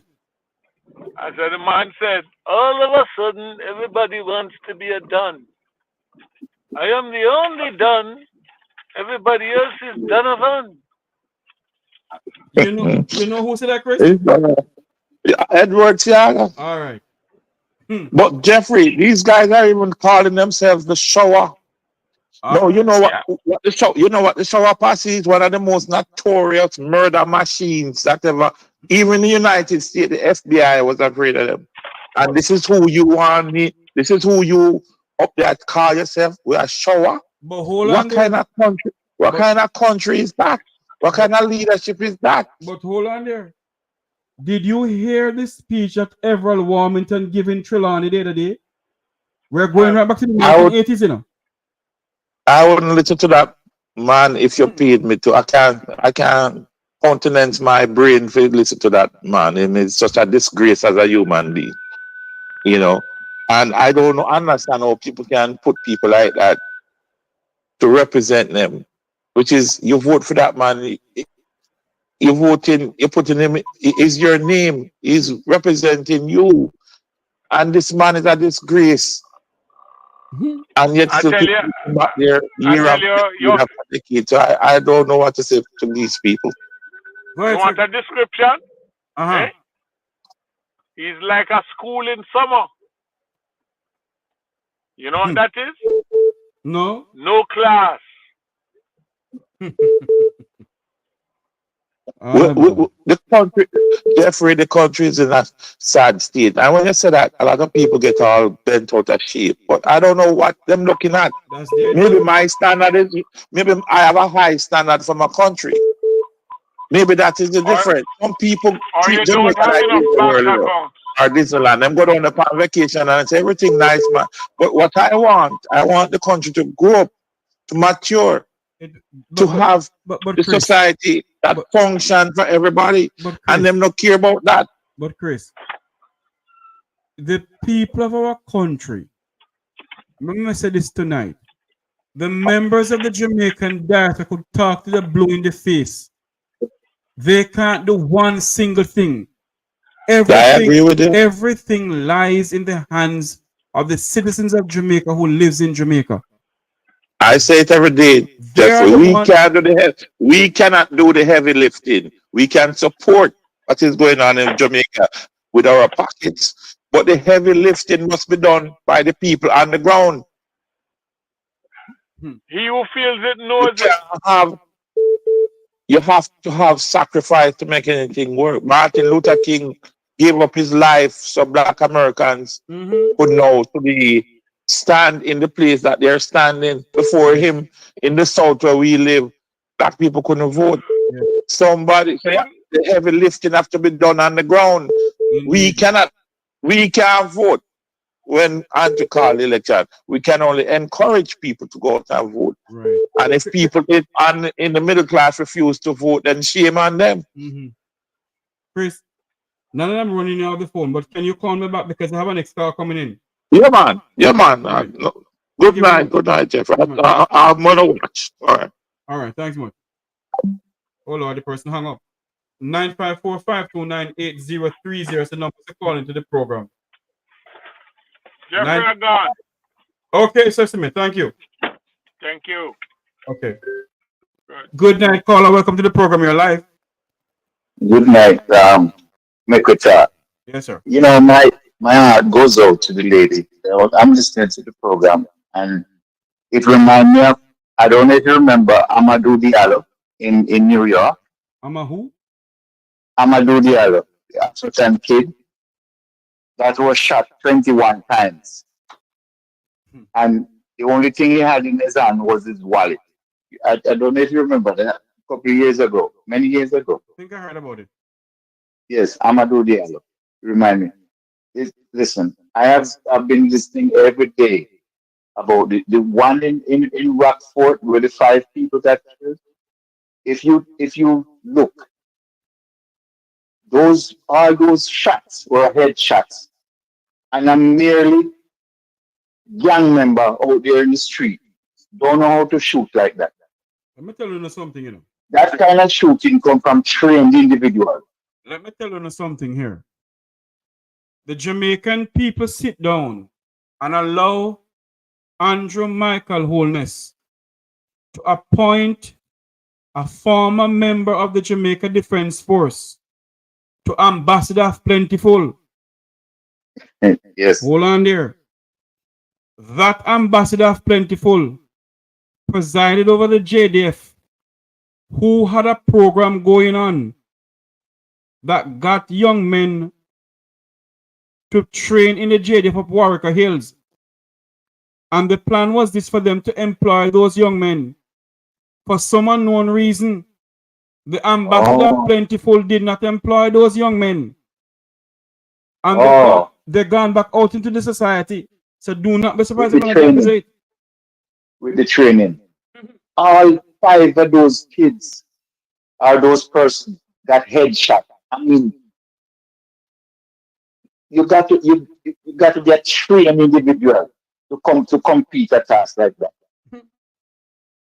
Because it's not your body, it's not your chest here, your mass, your body mass. You got to be a good shooter to shoot them, especially a moving target in the head. Ambassador, hold on there. The same Ambassador of Plentiful presided over the JDF. I do not know who sent members of the JDF up the Kirkland Heights and pump 21 bullets in Keith Clark's body. I'm hearing that story. The court case is still outstanding. The Jamaica Defense Force that's made an oath to protect and defend the Constitution of Jamaica and the people of this country assassinated a Jamaican on Jamaican soil. And now the same thing occur in Negril by the JDF, the JCF. Listen to me. This country is knocking behind Haiti's back door. Well, you're right about that, because the economy is not much better than that of Haiti as we speak right now. The economy is not better than Haiti, and we are the big example of prosperity in the Caribbean. When our country, the dollar going to reach 200 to 1 in a very short time. The dollar right now is 159 to 1, and they're pumping much $1 million into to save it. Yes. I'm gonna see how much the Bank of Jamaica is gonna be able to sustain that.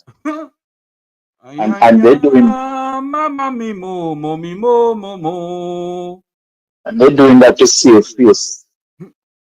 One thing I know, sir. You think the God that the old ancestors and our grandmothers and godmothers and our great grandmothers who still alive, you think that God them pray to gonna make these wicked people continue creating mayhem in the country of Jamaica? Mark my words, No, something's gonna no, happen. yeah. Somebody gonna rise up, because another story that just broke this evening, I was watching. The, the medical team that came down here to perform surgery.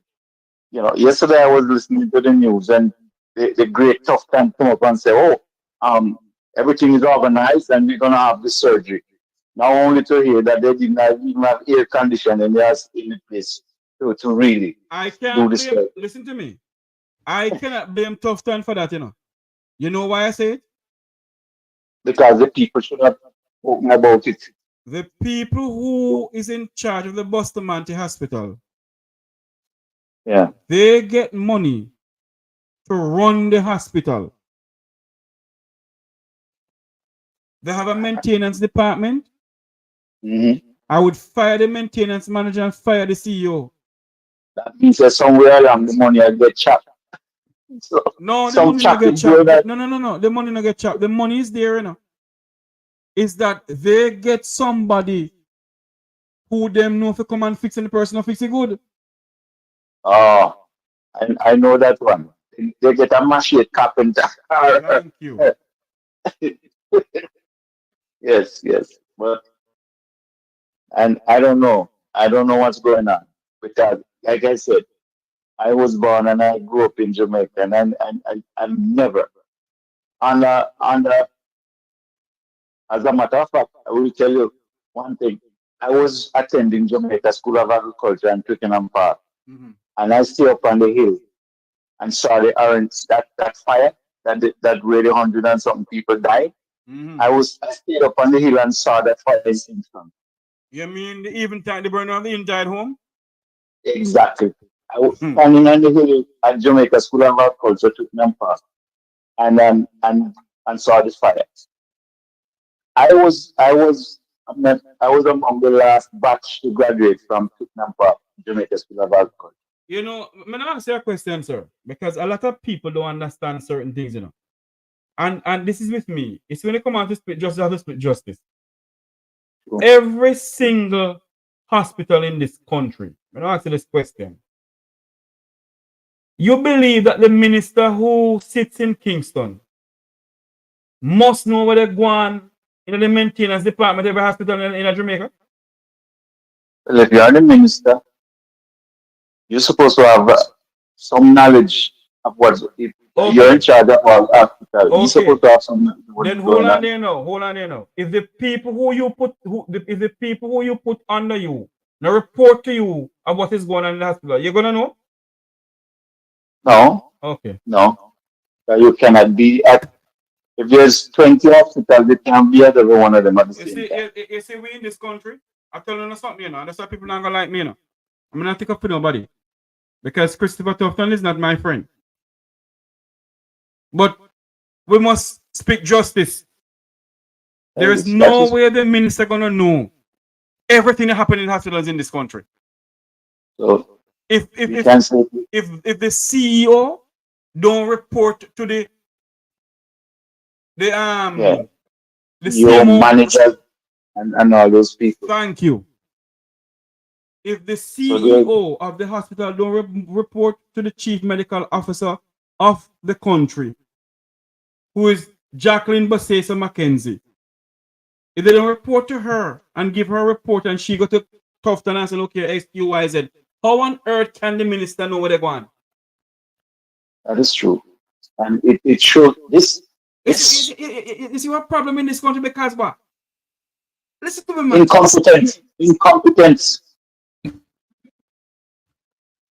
Incompetence. May God help us in this country. That's why this country will never be better, because we only see color green and color orange. We don't see this country. I sat in my living room and it is such an embarrassing thing that the surgeon has to come and say they couldn't do a procedure because the facility lacks proper equipment. It is so embarrassing. I'm going to ask you a question again, sir. You believe that in 8 years, the condition of the hospitals in Jamaica just deteriorate in 8 years? Well, it can happen. If nobody infused in I'm it. asking you a question, sir.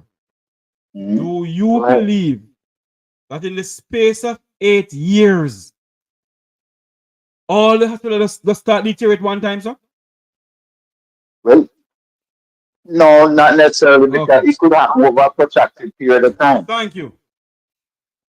It could, yes, it could happen over a protracted period of time. But, I mean, stuff is about hitting the fan right now and getting even worse. Yeah. I tell you something, you know, it's we in this country, it's because we believe in one thing, sir. The Jamaica's healthcare system has been deteriorating over the years. Under the PNP, under the JLP, under the PNP, under the JLP.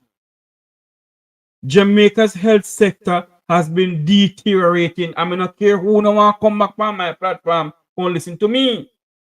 But I could add more to that. We must split justice. I could add more to that. Go ahead, sir.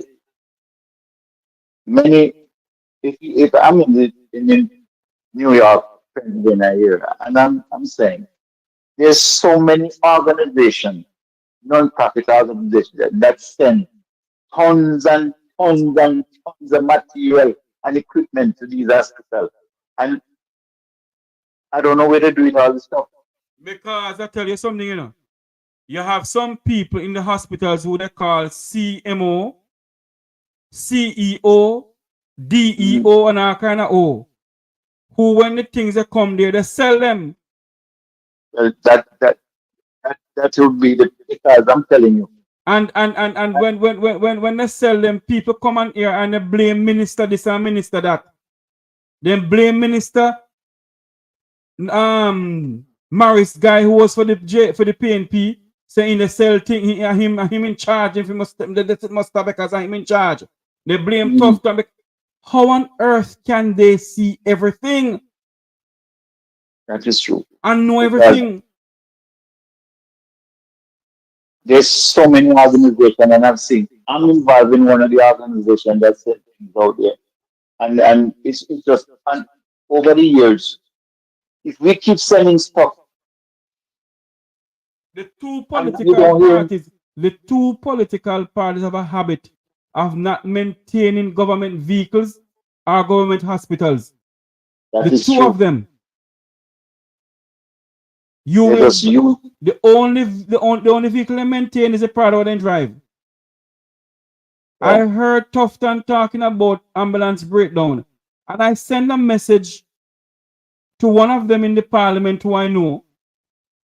I said, look here, why is it that you people don't get the JDF to fix all of these ambulances that's broken down? Give the part to the JDF. Department. They have a mechanical department who does that. But you don't know what happened?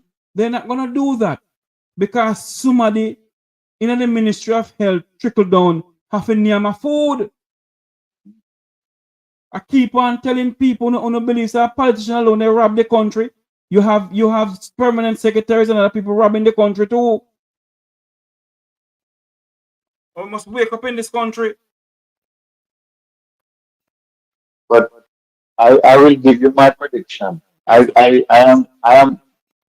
firmly believe that the election will be called early because at the rate how things are going, such man, as they would just that, such man now go on this thing fall down over him head. He's gonna cut and run. I tell you something, you know, sir. The little that I know are going on, I can't talk it from here. But something right in the belly of the Labour Party. Yes. As Ninja Manu said, something right, yeah. But listen to me. If Marky G,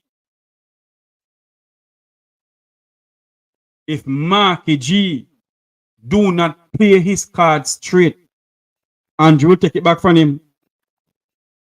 Well, yes, because the amount of PR campaign that is going on now. All right. Crazy. But and then again, to be honest with you, I feel sorry for Marky G, because what he's going to inherit is a broken country. And that is why I said, I keep on saying on this program that when Mr. Golden get to go into the parliament of the Jamaica House, before he appoint, or even if he appoint ministers, there should be a forensic audit in every single government entities in this country. Every single ministry. There should be a forensic audit. You see, if they have done a forensic audit when the Labour Party was coming in, then they would know, say, okay, Cornwall Regional Hospital no have no bed, Sablman no have no bed and air condition now work. And I keep on telling people that the operating theatre air conditioning unit is different from the maternity ward or the general ward. Exactly. The operating theatre air conditioning unit has to be a special unit. Has to be. And who is gonna give out the tender to get a person to go fix the unit? It has to be the CEO of the particular hospital and say, okay, we need stewards to come and fix this for us because stewards good. Yes, just like our director of nursing is responsible for staffing and all that. Thank you. The minister not responsible for the staff of the hospitals, is the CEO. The minister do not go out and recruit nurses. The minister do not interview nurses. True. And we must understand that and split justice. We not take off for nobody. But sometimes when I hear some people chat some things on social media, it irritates me. Everybody's entitled to their own opinion. But the fact of the matter is, the minister is not the one to be blamed for the breaking down of the air condition at Bustamante Hospital. The CEOs is to be blamed, and they should have fired the CEO and the maintenance manager. Because the doctor oversees. The new doctor was coming in over 2 months. The doctor isn't coming in. And they know the air condition now work. Yeah, as a minister, it's hard to micromanage a big situation like that. But that's no, why, everybody blame this and blame that. But listen to me, man. If you don't truly know what's going on in these government entities, the truth should be told there will be no peace. The amount of corruption in them. And how do we come out and we bash politicians and them alone the thief? You think them alone the thief? You have some permanent secretaries in the biggest crook them known. yes. Forget about those. And you have some maintenance managers, them that drive all Prado and X6 and not a screwdriver in the back of the car to fix nothing. But they're a maintenance manager. And then dressed to push back foot. Just What's going on in this country, man? There's so many things going on in this country that, we need. We not take off for nobody because we need a P in our J, but the truth should be told.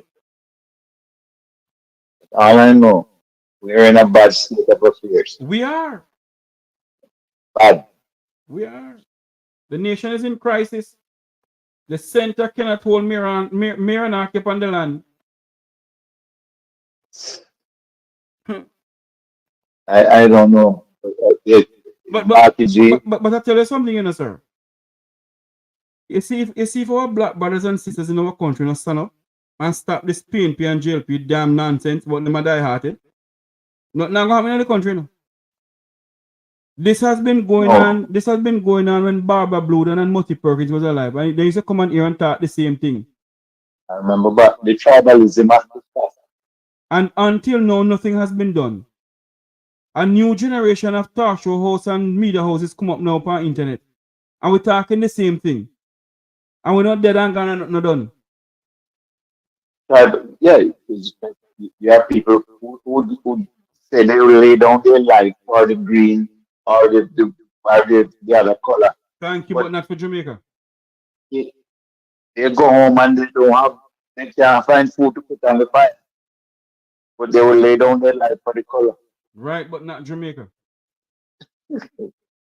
Yes. Well, sir, you guys keep up the good work. I listen to 4 news broadcasts in Jamaica every day, and none of them is positive. All I right, just counting the bodies. Left, right, and center. There's a day when 5 or 6 people will die. And when you come and talk about these things on social media, you hear people say bringing down Jamaica, bringing down brand Jamaica. And I keep on asking them the question. BBC World News have an office in Jamaica. TVJ and CVM and all the other stations are on the internet, the World Wide Web. So how on earth, when we come out and talk, how would they bring down Jamaica? You see how fool people is? At the rate of we going, tourists gonna stop coming to Jamaica because this news is going worldwide. I mean, the slaughter every day. You know, coming on air this evening, when I prepare myself to come on air this evening with this program about the 21 bullets that is pumped into a 25-year-old young man. A promising young man. Yes, I pray. Honestly, I prayed about it. I went out in front of my yard and I prayed about it. I came back inside of the house and I prayed about it. I spoke to a friend of mine and I said I have a program to go do and I have to pray to God about it. That mother, there's nothing on earth can comfort that woman. Nothing. That's her loss. That she it will affect her for the rest of her life. Especially when she can say that her son, her child was promising, doing good, didn't run afoul of the law, wasn't a gangster, was a studious young man, student, and doing it can't, I mean, there's nothing can heal that pain. Because in her heart of heart, she probably didn't feel that she failed her son. Dear God, have mercy upon this nation. And the people who are who should show some sympathy, no, you don't hear anybody come out and say anything. The powers that be. No man, they're not about stuff like that. They're not gonna come up because so they're not gonna come up because there's no photo out there. Not gonna come out and everybody come take picture with them. Yeah. Anyway, my brother. Thank you for calling. Yes, sir. My pleasure. Thank you so much. Bye bye. This is where we say so long for tonight. Getting any more calls for tonight? Hold on there. What is going on here?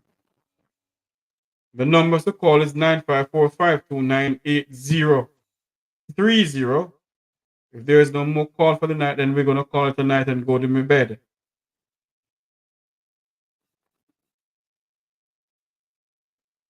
Well, Basin, I have a question here on my phone from my darling friend, dear friend of mine. We went to school together. I was told that the air conditioner over a year now. Hold on there for me. Over 10 years. Good afternoon. Sorry, good night. Welcome back to our program. You're live. Good night, my brother. How are you? Good night. Oh, I'm here. I'm supposed to call you. Lord have mercy. My head to go. So that's okay, that's fine. I know you're busy and everything. I know. You Yes. know, I was watching that mom. I was listening to that mom and your life since night, Mm-hmm. and I have to change from you for a minute. I really did have to come out your program for a minute because I have 5 sons and 1 daughter. I don't have 6 perfect kids, but I have 6 good kids. Um, honestly, I can't say I feel our pain because I pray every day that my wish is that I don't have to bury none of my children before I leave here. I want them to bury me. And I am holding on, and God is keeping me because He's such a good God. Because my first son is 40, and my twins are 20, and that's 2 boys. So, Mm. and it's yeah, it's been a while, and mom can't get no answer. Mom can't get no justice. Mom can't get nothing. And when you have a child that you know, because every mother know them child, you know. When them a do bad, you know. Me don't know if every mother know, but me know. When time something a go wrong, me know. And if it show me not my head not so good, me I come ask. Because me go on my bed and go dream and see something not right, and me just get up and ask in the morning. Because me see it. It there in front of me. And with that lady of a nice, decent, clean son, and them shooting 21 times. Seriously? Mm. Seriously? You have a child and you bury him and you can't open the cat if nobody see him face. Seriously? How did we Mm. get here? How did we get here? How did we get here? How did we get here? As Mr. My brother, I talk to you today. I just one thing we have to keep on doing still, you know, because there's a God, you know. Oh yes. There is a God. We have a whole heap of God, you know, but if you know God any at all, you know, say one God, don't it? No Mm-hmm. matter where we earth, I just one God. And that's I it. just one straight up and down God. There's no other God but the God that wake up us this morning, putting us back to bed tonight. And if the man decides that you want now, you say your clock stopping now, you say your clock stopping. If you can't tell him, say, wait till tomorrow, you know, because there is no tomorrow. Him say, you say it done, and you say it I done. tell you something, you know. Uh-huh. I'm pretty much sure what I'm gonna say. I won't call any name, but my friend will not be Mm, upset with me because I'm gonna call any name. yeah. When I was living elsewhere apart from here in the Cayman Islands, Mm-hmm. before I went home 1 year, Mm-hmm. the day or the night when I'm gonna fly out, my friend keep on coming up in front of me. We went to school together. A group of us used to walk. Okay. And she keep on coming in front of me. And I said, my God, what on earth is this? Anyway, I went home to Negril and she keep on coming in front of me. Keep on coming in front of me. Mm. I went downtown and I end up seeing her dad. And, Okay. and her dad gave me the bad news. Oh, God. Hmm. Gunmen shoot up her car and she's pregnant, you know. Jesus Christ. Jesus Christ. And I She don't think died. any, I do not think those men were ever caught or any justice ever any they should get any justice towards that. And how long was this? And this about how many years now? Must be about 10 years now, I think. Do we have any justice in Jamaica? That's why I keep on asking the question. So when I come on here and I speak about things, it's things that I know that happen to people who I love, to people who I know who have been through things. You remember said to you, you know, as a brother, Hmm. as my bigger, to a sister, whatever. Here where we have to do now, because as I told you before, and I told you this several times, this is not a man problem anymore. This is not a human being problem anymore. This become a spiritual warfare that is between good and evil. And that's why God did throw Satan out of heaven, you never know. And when Satan he couldn't, when you think he couldn't come do. Come go like him a nice guy, he couldn't come farm him own people. Them. I never know say that him do. And we as I today, we are not in the beginning of the earth, we are at the end. The very end. Revelation, oh. Hey, Revelation, Genesis gone long time, call all the way down with there. Revelation right now. And that's how we there. Whether we want to believe it, yes or no, me accept the fact of like that. Me did a year so from me born till now, me yes God a come. From me born till now, me yes God a come. And you're supposed to hear the same thing too. But them time that we are come from Genesis, Exodus and all them. It happened over 20 years now. No. We reach a revelation now. So therefore, we just have to get up and do what we have to do as a human being, because you have good. It's a wrestle between good and evil. God made couple on the earth. Man and woman, good and bad, right and wrong. Everything is a couple on the earth. So now we reach the time we have to choose either good or evil. We have to choose one of them. That's the time to reach. Everything where God put on earth is a couple.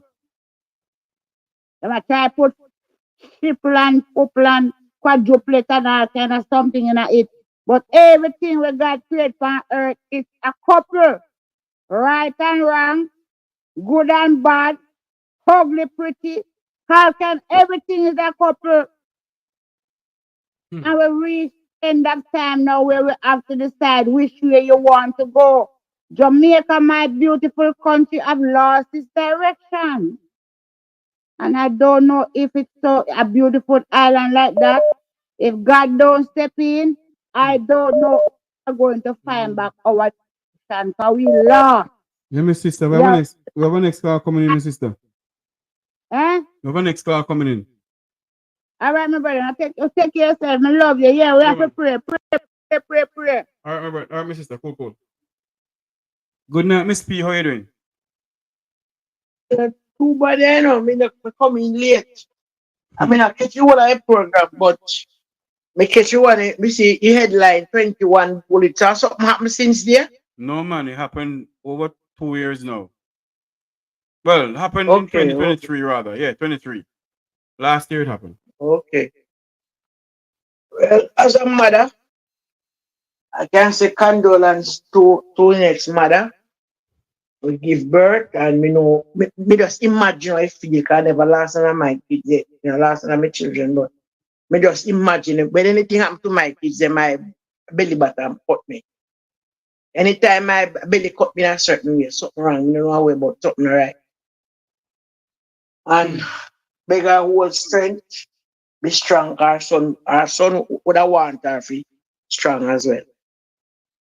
Anyway, move on to Mr. Christopher Tufton. Honestly speaking, Jeffrey, if them take the country, and they must get the country with everything not fixed right. Some things in a making and some never place.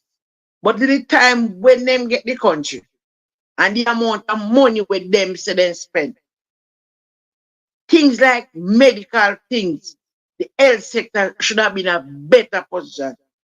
Christopher Tufton knows that the AC now how long now. But Jeffrey, what happened in Jamaica? Them bringing their friend, and their friend put up medical center. So that is where you have to go to. Them know Christopher Tufton knows that the AC not working. And remember, so the AC where you put in the hospital ward is different from the theater AC. Very different. And Shaggy give them money. May I ask you a question, Miss P? May I ask you a question? Yeah.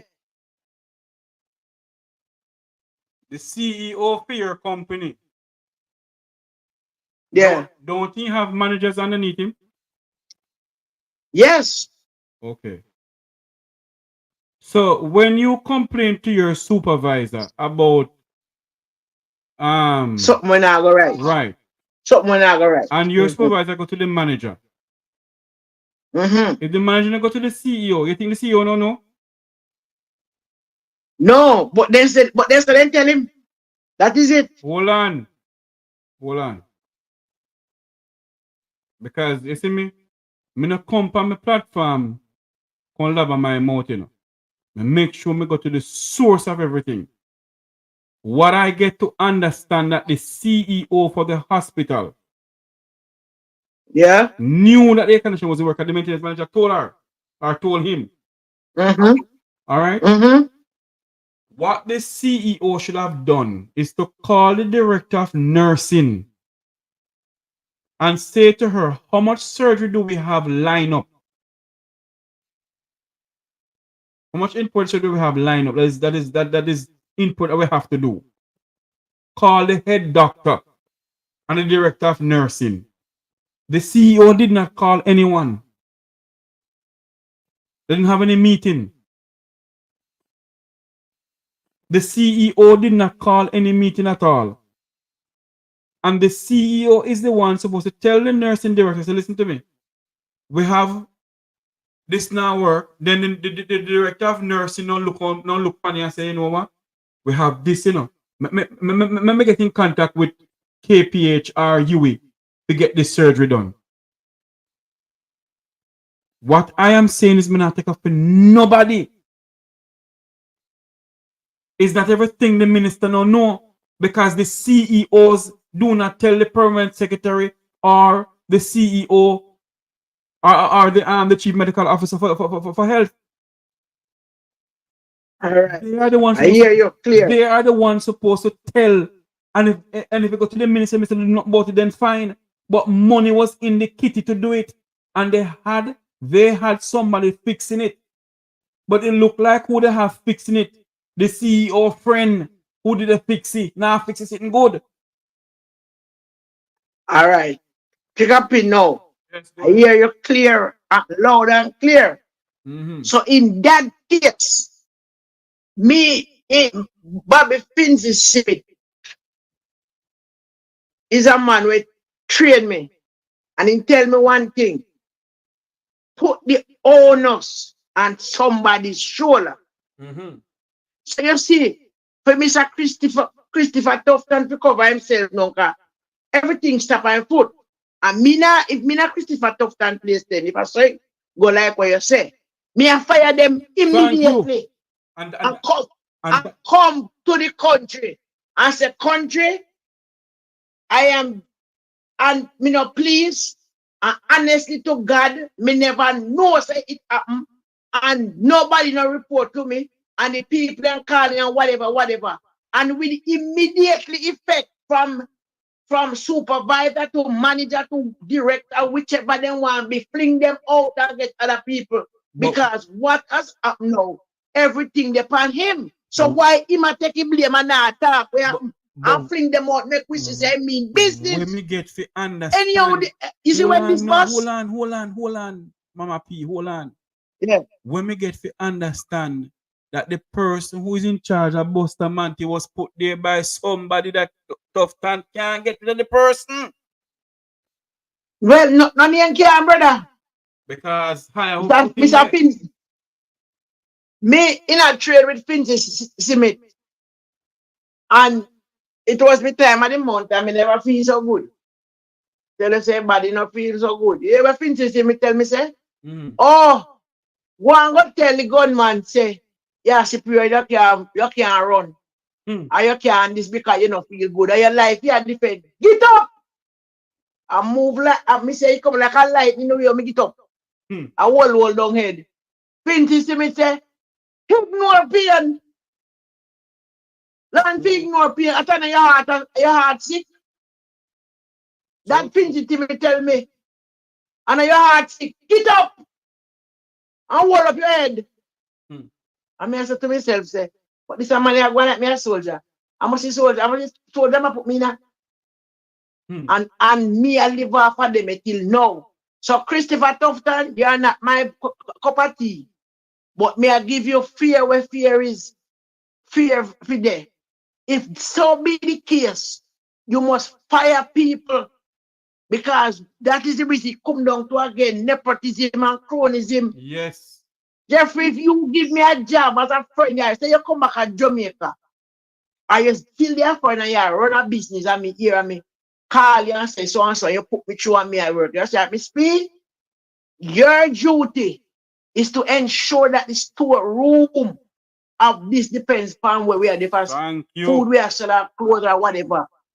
And do not make you reach down to 2 or 3 before you put it to make we know so if you buy. And if me do it, all right, we are human beings. Give me the benefit of the doubt. Say, it happen one time. You say, all right, you see it happen one time, don't make it happen again. And you say, if it happen again, you know, ban no friend with no misspeak. Much up your business. And at the end of the day, and you for your business mash up and misspeak can help you because you are help misspeak. So get rid of them. Just like the man, the royalton people them come out and then demonstrate because the man comfortable. And what royalton do? He then put the manager, I think they fire him or then put him for suspension with immediate effect. That's let me show yourself when people serious about business. Miss P. Too much corruption. Miss P, one thing I do not like about that hotel that went down in Negril the other day, you know. Minister Bartlett and Minister Charles Jr. see it fit figure meet with was going there. See it fit figure meet with the people of the Vumvava and the Vumvavine. But he does not see it fit to meet with the local dirty foot staff members then. That is show you.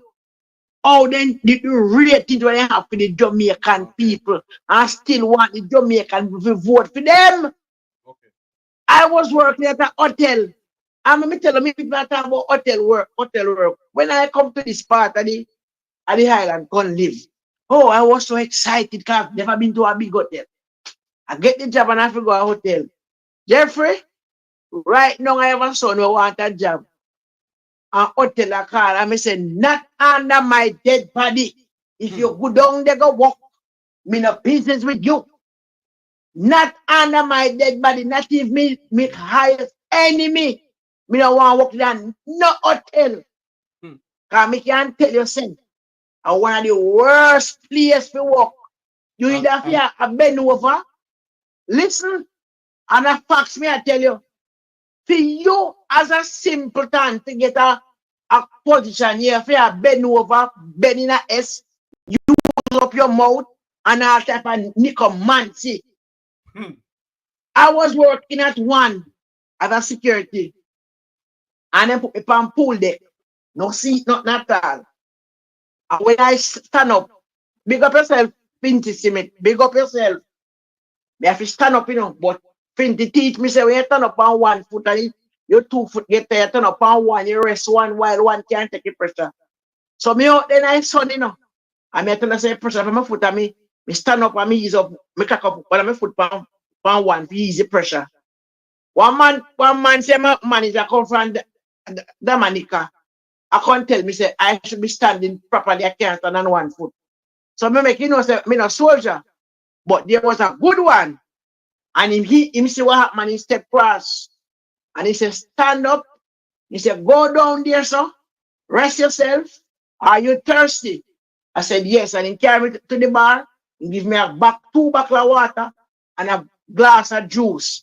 And he go to the next man in a Spanish. And he give him something, but me know I cuss him.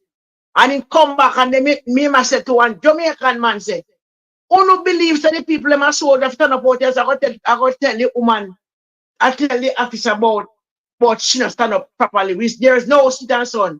So in everything you have good and bad. But what really happened, Jeffrey, when these government take carrying the investor them, then carry them come here for cheap labor and look down on the Jamaican people them. So then why you pass and tell them 100 good morning and them not see if you tell you good morning. One thing me As know, a security Miss P. One thing me know, Miss P, and I have to go now. One thing me know is this. If it was some other modern democracy, some other place, this hotel that treats staff members so, they want citizens so. The hotel owners don't have to lock up and gone away. I know this hotel alone, 99.9% of the hotel in Jamaica, them a give people them 2-month contract, 3-month contract. What is that? And you have to carry who don't know what go on Jamaica? A well-known hotel, brand name hotel, promised the staff members when they go look the job. So we will pay you in US currency. A person that over how many years now, and I know US currency can't pay to them. And come next year, here, put the X beside the head of the bell. While our people suffering under the hands of slavery in our own country. Miss P, 2 minutes your final words, we're gonna hang up. Well, I want to say to the Jamaican people far and wide who are listening. Stand tall, stand for what you believe in. Because nobody can get more hotel. I will go sell back juice. Right? And to Mark G, me know say when you win, a whole heap of work you have to do. But you have to step up the labor law and the labor. And the minister and ministry of labor is the one of the corrupt and wickedest thing to Jamaican people. Even in the security industry, long the court said security to get some back money, and I know. So my dear good brother, sleep good, sleep tight. And let us all continue to pray. Yes. Let us continue to pray. Because prayer can help we. True. And for our sister and brother them who is so blind, may I beg you, open your eye and go read. Indeed. Anyway, tomorrow. All right, Miss P. Mrs. Tavares, they can be and every good man is a good woman. Yes, I will. Big up yourself. She's sleeping now though. All right. Yeah, man, you're about to go in and go wake him up. Go your bed. Later. All right. We'll talk. Yeah. Okay. All right. Thank you all very much for coming on the program. I must say thanks to the lady, I can't call her name, who lost her son. My heart goes out to you, and may you find justice. May the Lord grant you justice for your son, and may God guide you and protect you, because you have been having some threat. But God is God. No weapon that form against you shall prosper. No weapon that form against me and my family and friends shall prosper. I just want to say thank you all very much for coming on the program. Thank you all very much for being a part of the Mek Wi Talk program. Remember to like, share, and subscribe. Hit the bell icon to know when we go live. And also hit the super chat to support the channel. It's been a pleasure coming on this evening, tonight, to you guys. It's been a pleasure. And I just want to say to you all, no matter where we go in this world, we will and always will be Jamaicans. And as I end this program tonight, I just want to say to you, the heights by great men reach and kept were not attained by sudden flight, but while their companions slept, they were carrying upward through the night. Let's continue to fight the good fight for this nation. Let's continue to say to someone, to our friends and our families, that we love them, because tomorrow is promised to no man. God bless you, and may God bless our island home, Jamaica land we love. Have a great night, everyone. Good night.